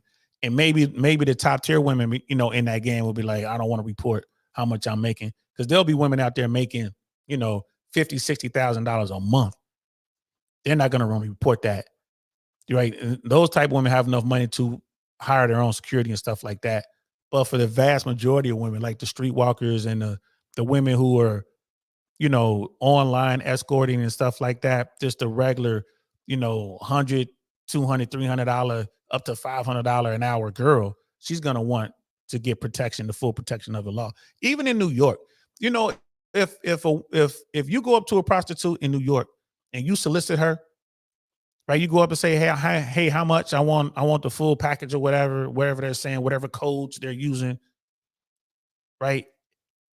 And y'all get called by the police, the guy gets charged and the woman, the sex worker, does not get charged. If we're doing stuff like that, man, just make it legal. Like, what are we doing? He gets charged, but she does not. Even though she's renting herself out, she's a sex worker. But if y'all get caught by the police, he gets arrested and goes to jail, and she does not. Come on now. What are we doing? Brother Pitney, legalized adult services need to be zoned the same way gentlemen clubs are. Yeah, right. And in gentlemen clubs, what do you think they doing in the boom boom room? What do you think is going on in the VIP? They smashing. They smashing. You don't believe me? Next time you go into your local boom boom room, look underneath the couch and tell me what you see under there. Tell me what you see. I give you a hint. It's going to be a lot of rubber. It's going to be a lot of sticky rubber down there. These women are getting it, man. It should be legalized. Brother King, it's like weed and Bitcoin. The government need their cut. Facts. You know what I mean? Ms. Globe Girl, he ain't. Like, this is all so comical. Yeah, I mean, hey, you know, he messed up. Like, and I tell dudes all the time, pay attention to this. If you out here, you trying to build yourself up, you got something to lose, bro. Pay attention to this. And I mean, if you out here smashing these Instagram thoughts, these 304s, and you in there shooting up the club raw, this is going to happen to you. It's not a matter of if, it's when. It's going to happen. It's going to happen. You want to learn anything from this? Learn that. Fresh messed up. Now we got to see what Fresh does moving forward. If this thing happens again 6 months from now, then I ain't even gonna talk about it. I'm like, man, Fresh is reckless, man. It is what it is. Just pay up. You know what I mean? Just pay up. You know, because that's the trap, man. Just pay up. And if you don't mind paying, you know, $2,500, $3,000 a pop for each baby mama a month for 18 years or 21 years if she's in New York. The age of emancipation is what it's called. It's 21 in New York. A lot of people say that's why she ran to New York, because she could get that money for 21 years as opposed to 18 years. If you know what I mean, if you're just gonna go out here and just, you know, sling it, you know, sling that D, you know, throw that D like the song says, throw that D, throw that D. You just gonna throw it like that, shoot up the club. Hey man, you get what you get. It is what it is. Brother Timmy DL, do you think someone is helping this girl behind the scenes? Absolutely, 100%. Yes. Yes. Someone is giving her the game. Someone is giving her the play. It's probably a dude. Y'all remember that situation with the baseball player, the Major League Baseball player, and the one girl who made claims that he beat her and all this other kind of stuff, and he lost his position with Major League Baseball, had to go to Japan and everything, and he fought and spent millions to clear his name. That girl had help from a dude, and those text messages came out. She was like, my next victim and da. And dude was like, yeah, go after him. I'll help you out. Let me know. The text messages were back and forth. I was like, damn, came from a dude. The level of hate is insane. Like, damn, y'all doing that? Shit, what did dude do to y'all? He seemed like a pretty cool fella. What did he do to y'all? You know what I mean? Like, crazy. There's one last thing I want to do before I wrap this up. Brother Shaw. Let me see if I can find it. I don't want to do that. Let me pull up another screen, y'all. Brother Shaw broke down the possible child support obligation that Fresh would be looking at.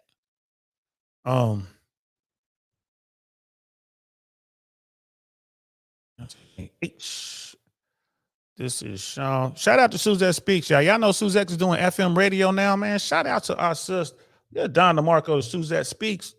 I'm still trying to catch her show live again so I could call in. They actually have call-ins and stuff like that. She's simulcast on her YouTube channel, so she'll have her YouTube running while she's on a radio show doing her thing, man. So shout out to Suzette, man. I want to check. I want to, you know what I mean, check it out. Here it is. Like what the child support would look like for Fresh. And he actually ran, it was towards the end. So he was talking about the jurisdiction and why it's important. It's going to be important, he believes, that Florida and California are going to fight over who gets to write the child support order. And he was talking about why he thought that was important. It looks like she ran to see if I can find this. Give me 1 second, guys. I'm trying to find this. I'm just kind of looking at it. She went to New York, and when he said that, he was on this show, and he was like, yeah, man, I think she did that because the age of emancipation, which means, you know, how long you pay child support, is 21 as opposed to 18 in Florida. In California, it could be 19 if the kid is still in high school. You could pay child support up to 19, but it seems like New York is maybe the only state or one of the only states that goes till 21. And I'm just trying to find, because he had it up on the screen. I can find it. We can rock with it. Maybe it was here. So let me stop that there. Let me pull up. Let me screen share this real quick with you guys. We'll watch this a little bit, and then I'm going to end this stream. Let's see, because we are 3 hours and 20 minutes. So you know what? I probably won't do a 6 o'clock show, but I might jump on later depending on what Myron and Fresh says. Yeah, and I agree with Brother Penny. He's saying this to King Life. Like, yeah, marriage has been done for some time now, bro. It has been. And now dudes are really backing out of it. So this is Brother Shaw here. This is Shaw's name of his podcast. Please go over and support this brother. He's been on this platform a couple times. Real cool dude. Let's listen to what he has to say about the child support and the jurisdiction and all that good stuff. Enacted, I believe, in 49 out of 50 states, in which you have uniform child custody jurisdiction procedures laid out for the states. And basically what that means is for custody, it depends on the child's home state. See, and this child's going to be in China. And, you know, even like he's going to have, it's going to be very tough for him to get custody. And if we look at Tech Lead's example, he tried to go to Japan and it was a complete failure for him. So he's just sort of stuck paying for this child. He can't even see all the way up until this child, you know, emancipates. And it's just like the worst situation you can be in. So now keep in mind, Brother Shaw is working on the premise that she is indeed pregnant. And when the baby gets here, a DNA test will prove they're fresh as the father. That's the premise he's working on. There's, you know, a number of other things in this video, especially the abortion comments. You know, if you've been following the Red Pill and TradCon, you know, war that's been ongoing, one of the things that Fresh and Fit podcast, particularly Myron, was criticized about was his statements saying, you know, sleep with 50 women prior to getting married. And a lot of the TradCons didn't like that. Michael Knowles didn't like that. Matt Walsh, a lot of the folks from that side. And they call it degenerate and all this stuff. And you know, they really don't like abortion and all that stuff. So now we have an example here of Walter sleeping with, you know, multiple women, and now he's stepped in a giant pile of doo-doo basically. And this is one of the negative consequences of sleeping with 50 women. And I can appreciate what Myron says when he says sleep with 50 women. I mean, he's basically saying get some experience with women. If you're going to deal with modern women, you got to understand when they genuinely like you and when they don't, or when they're just using you. But the problem here is that Walter is supposed to be someone who is educated in this, and this is what they sell. So for him to make this mistake and, you know, make this huge misstep just looks really bad for the manosphere in general, particularly if this is the message that the Red Pill has been spreading. And even that statement right there is like, bro, here's a learning experience. You get to learn from Fresh's incredibly reckless act, right? That was dumb what he did. Like, bro, don't, even if they had conversations, even if Fresh had screenshots of them saying, she's saying, yes, I don't want a baby. I'm on birth control. I'm not trying to have a baby. I'm living my best life. Even if she said all those things, you can't believe that. Just like women, don't let some Romeo dude talk you into having a baby because he's lying to you saying he loves you. Don't do it. If you do that, that's on you. Same with Fresh, man. Like, bro, it ain't good enough that she's saying all this, man. Take steps to ensure that you can't get her pregnant, because this is one of the things that's going to hurt you most. This is one of the things that can really bring you down, right? So as far as it hurting the manosphere, like, bro, if you in the bottom 80 and you ain't trying to smash nothing and all you in the manosphere just so you can talk shit or whatever, that's not going to affect your life one way or the other. But if you are out here trying to get on and you starting to do the work and women are starting to come around and you're like, you know what, Myron said I should get experience. Let me go out here and smash some chicks. I ain't going to smash 50, but let me get, maybe get 25 under my belt. Let me get 20 under my belt, 15 under my belt. All right. But you got to do it carefully. Don't go out there and just be rocking these chicks, shooting up the club. I mean, it's hard, especially when you got a beautiful woman that you with, man, it's tough. And you can see her. Have this be in the back of your mind, like, man, this girl might be trying to set me up. Yeah, she don't look like CJ Daisy, but man, she might be the perfect one, but man, I don't know, bro. She might be trying to set me up. And worse than the worst type of baby trap is the baby trap you fall into when the baby is not even your biological child. So no, I still think that, yeah, y'all, as a guy, you want to get out here, you want to get this experience, whatever it takes for you to be experienced, but you want to move properly. Don't do what Myron did. Correction, don't do what Fresh did. And Myron did the same thing with the one chick, right? Back in 2000, Myron did the same thing with the one chick, 2000, 2001 or whatever. She said that she was pregnant, right? He had the receipts or whatever. They had a long video or whatever. It was what it was. Myron and Fresh didn't have as much fame back then, right? I think this was when they had right around 100,000 subscribers or something like that. Now they got 1.5, 1.6 million subscribers. You know what I mean? So learn from Myron's mistake. Learn from Fresh's mistake. Learn from everyone's mistake. Don't get caught up in this. One of the things that I noticed, is that the red pill in its early days, especially, was, as Rollo will say, is more about intersexual dynamics. This is the Chilton Manual. It doesn't give prescriptive statements. But as YouTube became a thing, the manosphere evolved. You got these podcasts and you started hearing things like, sleep with 50 women, all these kinds of things.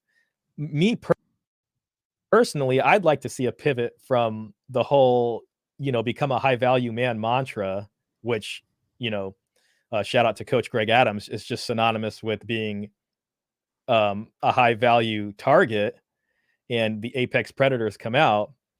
But I'd like to see a shift from focusing on that to actually advocating for men's rights in a certain way. I mean, Walter's in the situation where he has no control. If she doesn't want to abort, he has no right to say, hey, I don't want to pay child support since I have no say in this. It doesn't matter. The way the system is now, if she decides to have this child, he's going under. And if it's his child, he's absolutely right. I want to keep throwing that out there, right? Brother Shaw already said this earlier, I'm sure, in this stream. He's going on a premise that Fresh is, in fact, the biological father. He's going on that premise. But I'm with Shaw. Men should come together. Men should begin to organize and back political officials at the local level, all the way up through the state and federal level, that will go and change the law and actually give men some rights when it comes to reproduction. I'm hoping that's what happens. That's what we're talking about over here. That's what the New Templars, we get together once a month, and this is the kind of stuff that we talk about, right? We're trying to get more men to come in and talk about this stuff and find some candidates and get them elected into office and get some laws changed. That's the way this is one of the ways this is gonna work out. You know what I mean? You can work with women as well. Work with anyone who will work with you. Work with other political groups. This is one of those one of those instances where both sides of the aisle, like, this is nonpartisan, right? These laws and the fact that men don't have any reproductive rights affects Republicans and Democrats alike. So this is something that if you get a groundswell behind it, yeah, you can make some changes to the law. It could be something as simple as what they did in Florida. Every state in the country could say, nah, it's in the child's best interest that they have equal access to both parents, 50-50 custody default, family court. That right there changes the game significantly. That one change right there changes the game. Changes the game. Every state court, when it comes to family law issues, says it's in the best interest of the child to have equal access to both parents. 50-50 custody default when you come to family court, done. Right? The money you pay in child support is based on how much time you spend with your child. So if it's 50-50, you should be paying basically nothing in child support. Now, there's some caveats in there, and there's some little bullshit, things that the judge can do. But you're not going to be paying, if the max payout child support, let's say, is $2,000, $3,000 a month, and you got the child 50% of the time, you're not paying that. You might be paying a couple $100 a month. depending on how much money you make, maybe. And then, you have a good attorney who can argue your way out of that. Like, well, why am I going to pay this other person money? Doesn't it make more sense that I just keep the child more so that other person could go out there and get their life together and start earning for themselves? Aren't we equal here, Your Honor? And then, that's a huge shift. 50-50. Now, there'll be guys out there who don't want that. So you take it the next step further. Okay, if a woman can give up her parental rights and not be held financially responsible for it, i.e. adoption or whatever, then a man should be able to do the same thing. Right? It is what it is. GMC Hammers in the building. What's good, Night? Like catch you at the end again, but still made it. Appreciate it, bro. Appreciate it. So it is what it is. Let's get back to this. I'd like to see guys like Fresh and Fit and some of the other bigger creators advocating for legal change instead of just this kind of individual, every man for himself. We all got to become high value. Because we see this perfect example of someone who's quote unquote become high value and he's completely become beholden to the system. It didn't work. It was not the long-term solution. And that's where we're at now. So I'll be following this and seeing how it develops. Again, and she might choose not to have the child. She might choose to work in a lot of things. I do wonder, he could successfully fight this. He could get a genetic test and maybe the child isn't his. If it is his, he could finagle his income in a way that makes it so the child support agency thinks he's just getting minimum wage here, getting paid by Myron. Though I kind of doubt that. I think that would be kind of tough to get past the judge. I'm sure there's a lot of income history from his taxes that are filed, and the child support agencies can see all of that stuff. So if the judge wants to impute income there in Florida based off what he's making, and guys, I think might I pulled happen. up. And if you made it this far, hit the like. I think I pulled up the wrong video. Let me just go this. Let me go to this page. I think I pulled up the wrong video. I thought he did one that was pretty. Maybe it's this one. Hey, welcome back. I'll put it on mute, see if I can't find it.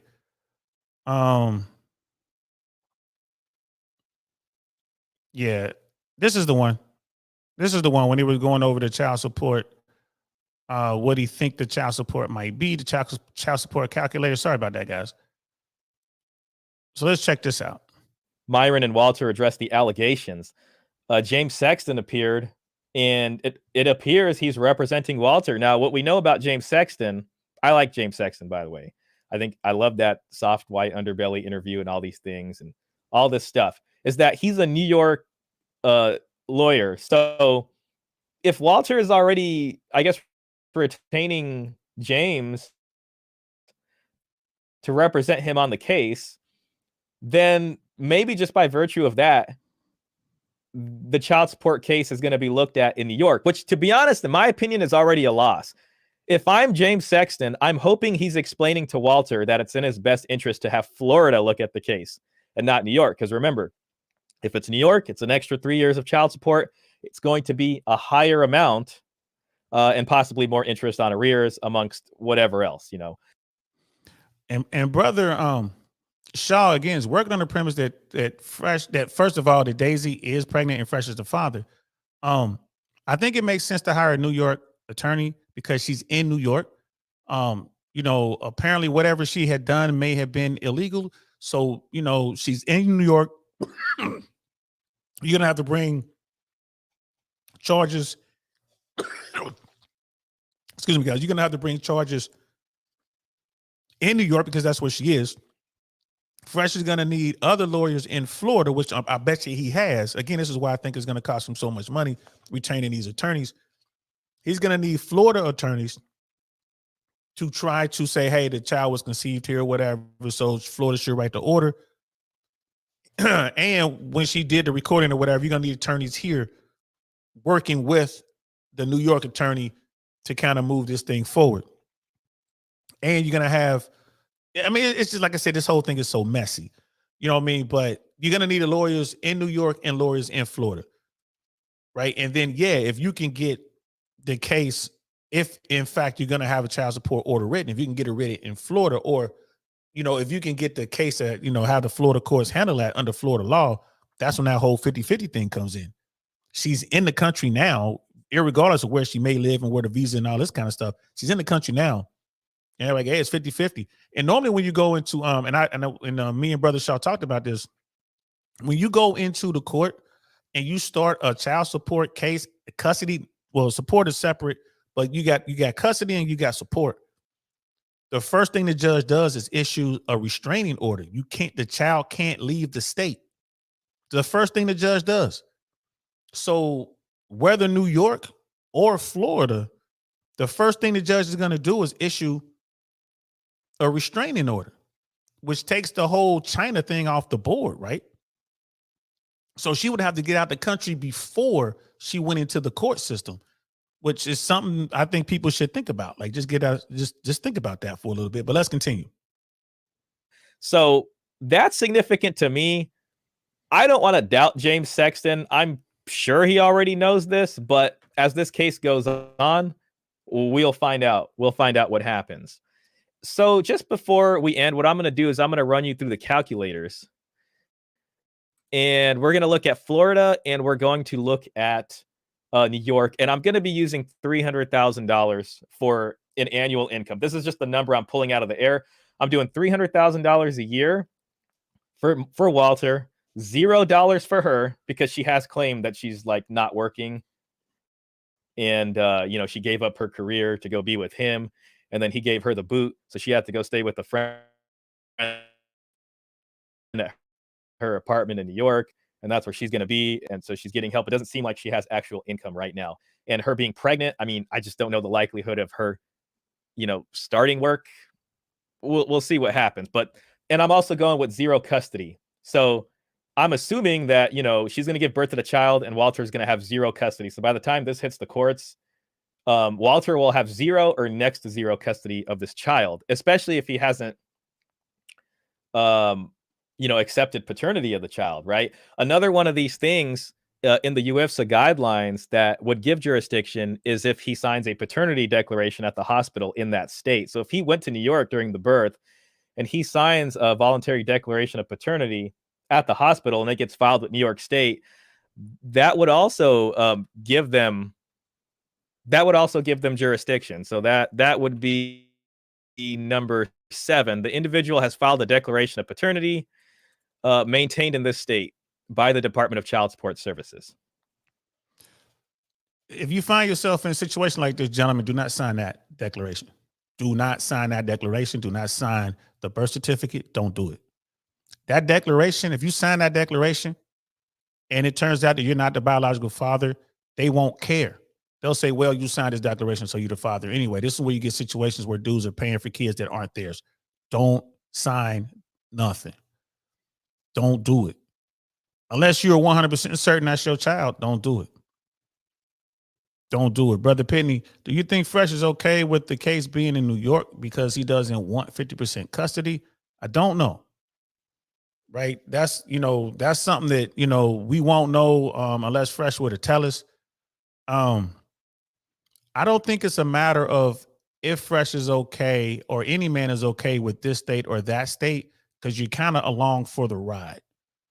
But if you're looking at, like, you got your lawyer sitting there, you got your Florida lawyer, you got your New York lawyer, and you're sitting there and both lawyers are going to make their case. They're going to say, well, if New York picks this thing up, you're looking at 21 years of support, right? And even if you get 50-50 custody, you're going to wind up paying money for your child to live because New York court states this, and you're going to have to pay for your child. So in essence, you're paying for your child's apartment, but mom is going to be living in that apartment.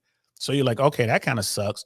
But then you look at your Florida attorney, it's like, well, if we got the case in Florida, you go before the judge, default 50-50 custody off rip is 50-50.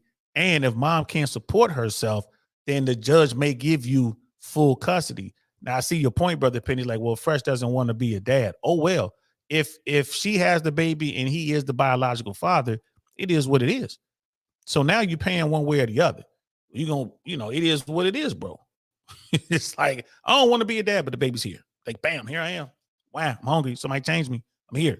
So Fresh has the resources where he could hire an au pair. He can hire a nurse, like a wet nurse. He could go back to Barbados with the baby for a little bit if he wanted to.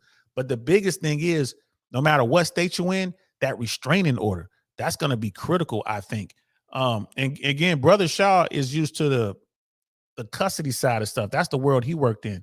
This legal stuff is different. You need attorneys and stuff like that to kind of walk him through this, but let's continue. So let's get into the calculators. Okay, so this is Florida. And as you can see here, I put $25,000 in the monthly. Let me make that bigger for you.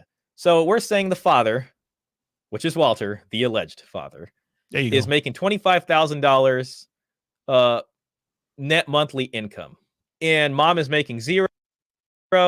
And I went ahead and we scrolled down here a bit. Right here's custody. It says number and percentage of overnight stays with each parent. So I said Daisy has 365 days a year with the child and he has 0. And if we scroll down, we're seeing actual child support to be paid is going to be $2,155 a month. Okay, so $2,100.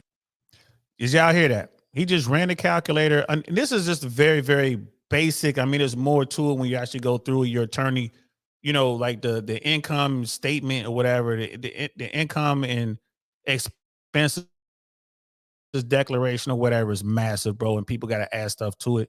So what Shaw did, he just took $300,000 a year, basically. He's like, all right, if Fresh is making $300,000 a year, this is how much you'll be paying in child support, right? Right around $2,100 a month, right? That's Florida. If you're making $300,000 a year in California, your child support would probably be around $3,200 a month. If somebody wants to go play with a calculator with these numbers, go play with it. Probably come out around $3,200 a month. He's going to tell us what New York is, but these are like ballpark. And again, we don't know how Fresh and Fit and how Fresh's finances are structured. Fresh might be making half that. He might be making $150,000 a year. What in theory will bring down that truth that you probably be looking at, like $1,050 a month in child support in Florida, right? So keep that in mind. $155 a month with no custody. If you're Walter, I mean, he could probably, I said they as if it's the podcast paying it. He can probably afford this if he's making, some decent money from the streams and all that. I don't think that'd be the end of the world for him. Okay, now here's New York. So this is going to be the New York child support calculator. And we're doing this for one child. And I've entered $300,000 for the annual income. And this is a pretty, I think this is just an estimate. This calculator, I'm sure the one that the caseworker is using is more comprehensive. This doesn't even let me put in custody. So this is just what's open to the public. But we're getting an annual amount of $45,900 a year. So that's not a month. So a month he'd be paying $3,825, right? So that's different from the $2,155. We're looking at $3,825. Okay, so there you go. So it shows you how important the state is. Now you see why she went to New York. Someone, I think, because whoever asked me, was she being coached? Yeah, she was being coached. How the hell would she know this? She went to the one state that the child support lasts for 21 years. She's like, well, I got a friend in New York. Maybe, who's going to let me stay with them. It's probably some dude she's smashing. You know what I mean? People like, oh, she has a friend. It's probably a female friend. Nah, it's probably some dude she's smashing. You know what I mean? So she's in New York. $300,000 a year in the state of Florida with zero custody in your child. You're looking at around $2,100 a month in child support. Same amount of money in New York, probably with 0% custody, because even though that calculator he's using is very rough, but they're probably basing it on a man having zero custody. $3,825 a month, which is It's more. You know what I mean? Like over $1,000 more. I mean, what, $1,700 more? That is the best case scenario when it comes to the child support. Right? If the baby is born, if the baby is in fact fresh, is the most he's looking at in New York is paying, you know, $3,825 a month for 21 years. It's a lot of money. You know what I mean? What is that? That's probably going to come in around, that's going to be under $1 million, right? Right. Let's see what that is. What's that? 38.25 a month times 12 equals $45,900 a year. That's, you know, under 50 grand times 21. Yep, that's just under $1 million. It's $963,900. So just under $1 million over 21 years. Right, that's what she's looking at. And if she's living in New York, right, what's the average rent in New York? Right, think about that. The average rent in New York has got to be more than the child support. So let's say that the average rent in New York is $3,500 a month. Now I got to look it up. Now I'm curious. Like, what's the average rent in New York? Pull up Google real quick. Average rent in NYC. Yeah, this says looking at apartments.com with the average rent in New York being $3,747 a month, you want to make about $12,490 per month or $149,880 per year to qualify. Right? So here you go. There you go. So when you're looking at this, what can we learn from this, gentlemen? Well, you know, we know the state matters in these cases when it comes to support, when it comes to, you know, whatever. We know that, and here's the thing, if even in New York, I bet you if Fresh had 50-50 custody, it would be half this, but it'll be some money. Even if Fresh had 50-50 custody, making $300,000 a year in New York, he probably would be paying, I'm just making the numbers up, guys, but he probably will be paying around $1,500 a month because New York is just going to rock him like that.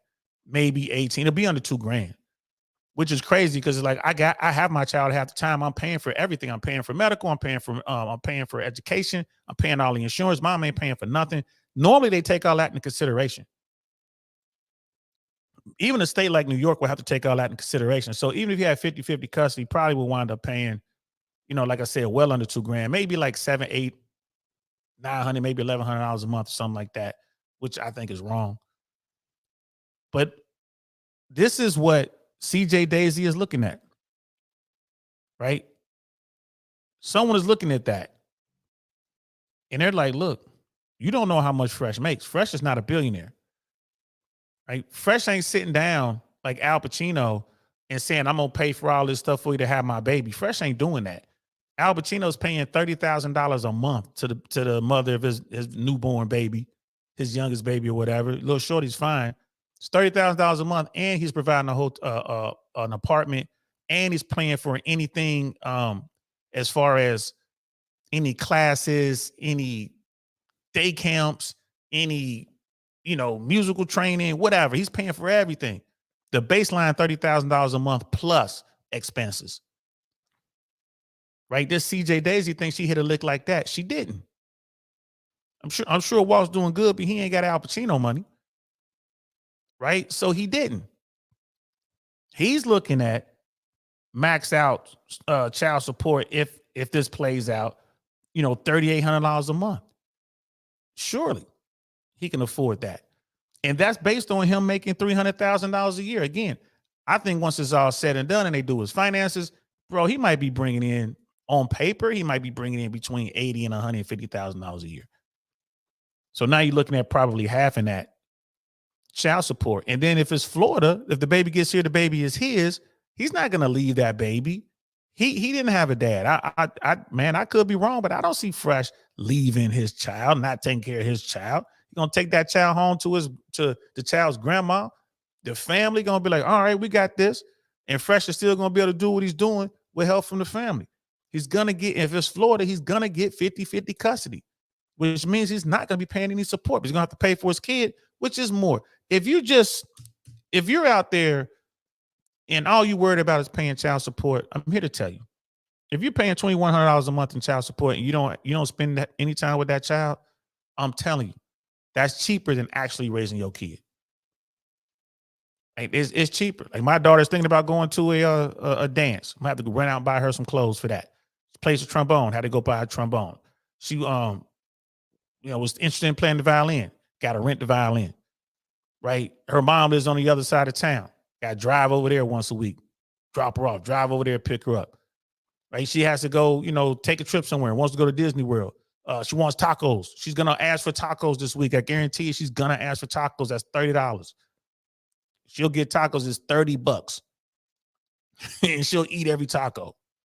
Kids cost a lot of money.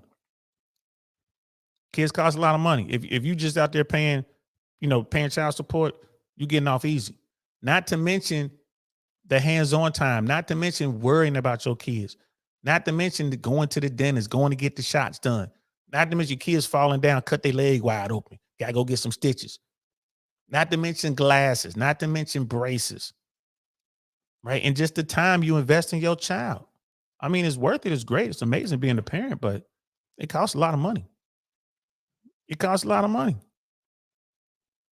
10 tacos, fam. 10 plain steak tacos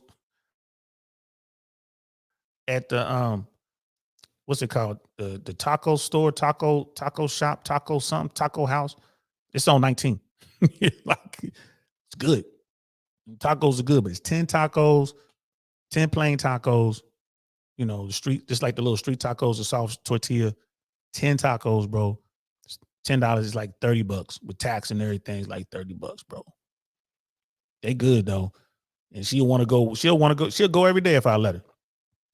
Kids don't have no concept of that. I want tacos. Good. I want tacos, and we got to drive all the way over. It takes a long time to get out there. The gas. You know what I mean? So all I'm saying is, if all you doing is paying child support, whatever that money is, you getting off cheap. So this is what Fresh is looking at. More to the point, this is what Daisy is looking at. CJ Daisy is like, what? All I'm going to get is $3,800 a month. It costs $3,700 a month, $3,700 a month to live in a walk up in a bad neighborhood. Right? This woman ain't trying to struggle. She's trying to live in the penthouse. Remember, this is where it all started. She's trying to be up in the tower. She don't want to be in the trap house. When she realizes this is it, this is all you gonna get. That ain't nowhere near enough money for her. She's thinking somewhere in her marriage. She's like, I'm gonna get 10,000, easy 10,000 a month, 20,000 a month. I'm gonna get that for the next 18 to 20 something years, 21 years. Nah, you ain't getting that, shorty. And guess what? Even if she is pregnant, which I highly doubt, that baby ain't gonna see the light of day. Soon as she see these numbers, yeah, her I guess she gonna pause her religion for a little bit. Yeah, go ahead and give me that pill, doc. This ain't gonna happen. Right? I'm telling you, this is the baby trap. It is what it is. I hope Fresh learns from it. I hope my dude learns. I really do. I look forward to talking to him. Can't wait to talk about it. We definitely gonna have dinner, have lunch or something. Talk about it. I got some stories I want to share with him. I want him to know exactly what he dodged. Like, this is how much it can hit for, bro. I want you to see this. You know what I mean? And hopefully moving forward, he's gonna move with purpose and move with caution. Like, all right, Fresh, now you know. You out here hunting, but you being hunted. You were being hunted. You had your fun, player. I'm sure you had some great times. Now it's time to slow it down a bit, bro. Figure out how you're going to move. Figure out how you're going to do this. Right? Understand you a target, especially down there in Miami. Miami, LA, Vegas, New York, DC, Atlanta, Dallas, Medellin, Paris, Milan, London. Right? You're a target, bro. Frankfurt. You're Zurich. You're a target. That's what happens, man, when you get together. Hell yeah, it's a drive. And I drive my little baby wants tacos, I'll do it. We do it like once a week, once every other week, something like that. It's $120 a month just on tacos. Just tacos, just that. $120 a month just on that. Not counting the gas. Just $120 a month on them tacos. What else do we need? Gotta buy shoes, gotta buy clothes. Oh, you need dressy clothes for your recitals and band. Oh, you're gonna need some band shoes. Oh, we gotta pay for your, about to go to high school, about to be in the high school band. We gotta pay for the band uniforms probably. Oh, there's band camp. All bands gonna travel over here. We gotta pay for that. Come on, bro. I'm well over $2,100 just in the stuff I mentioned right there. I'm well over $2,100. You know what I mean? But that's what it is. But guess what? As a parent, I get to sit there and I get to watch my little girl go out there and play her trombone and march and have fun and smile. It's nothing like it, man. What was it? Last month, my daughter asked me to come to one of their rehearsals. I came to the rehearsal and I walked in and she saw me and her face just lit up. They're sitting in the band room, rehearsing, practicing. She looked over and saw her dad and just lit up. That's priceless right there, y'all. That's priceless. When your child see you and they just sit up and they get happy. They go, my dad, you hear him? That's my dad. You hear him. I know what that's like, man, because I'd be out there playing football in the band doing what I'm doing. I have my cousins out there. Like, that's my cousin. I can hear that. You know what I mean? I know what it's like to be doing your thing and look up and see your people supporting you. I know what that's like to not have it. I know what it's like to have it. So I drive anywhere for my daughter. I fly, drive, walk, crawl, take a bicycle, ride a trikey, or whatever I got to do to go support my child. It's great. You know what I mean? But the GMCM was like, I can't wait to experience that. You trying to tell us something, player? You got something you want to tell us? Houston, we have a problem. You got something you want to tell? No, I'm just playing, bro. It's great being a parent, man. It's great being a parent. I ain't gonna lie to you. You know what I mean? It is what it is. And I don't think that Walt would walk away from his child. I don't think that Walt would only just cash it, phone it in for his child. I don't think so, bro. I don't think so. I could be wrong. We never know, but I don't think so. I think that if he, in fact, is the father of this child and the baby sees the light of day, I think he's going to do what he's got to do. He's going to take care of business. He's going to step it all the way up. You know what I mean? But like I said, we'll see how this plays out. We'll see how this plays out. So I got to go, y'all. It's time for me to start thinking about dinner. I will not be back at 6 o'clock. It's already 4:30, but maybe I'll jump on tonight, depending on what Myron and Fresh says, depending on whatever else we see out there. Remember, man, somebody hit a $30 million lick in California, and it looks like they're going to get away with it. No evidence, nothing. Whoever did that heist, that LA heist for $30 million out there in Selmar, California, woo-wee.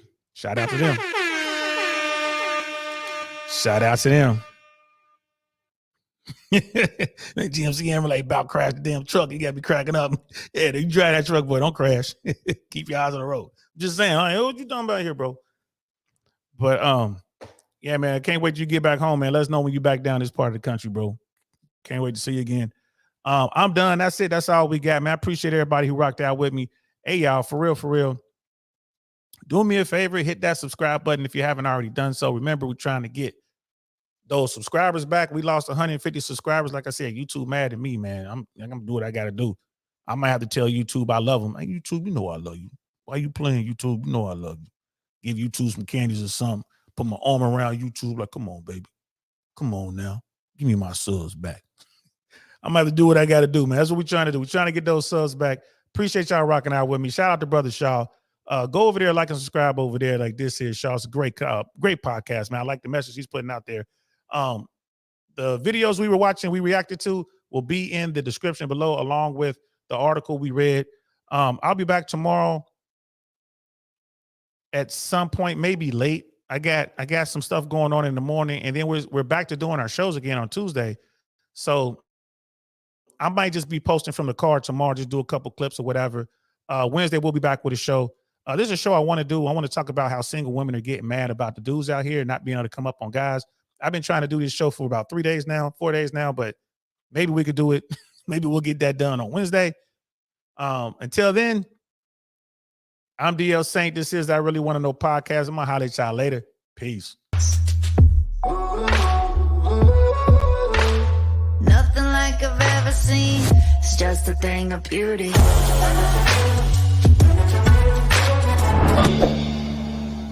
Darn, that's the end.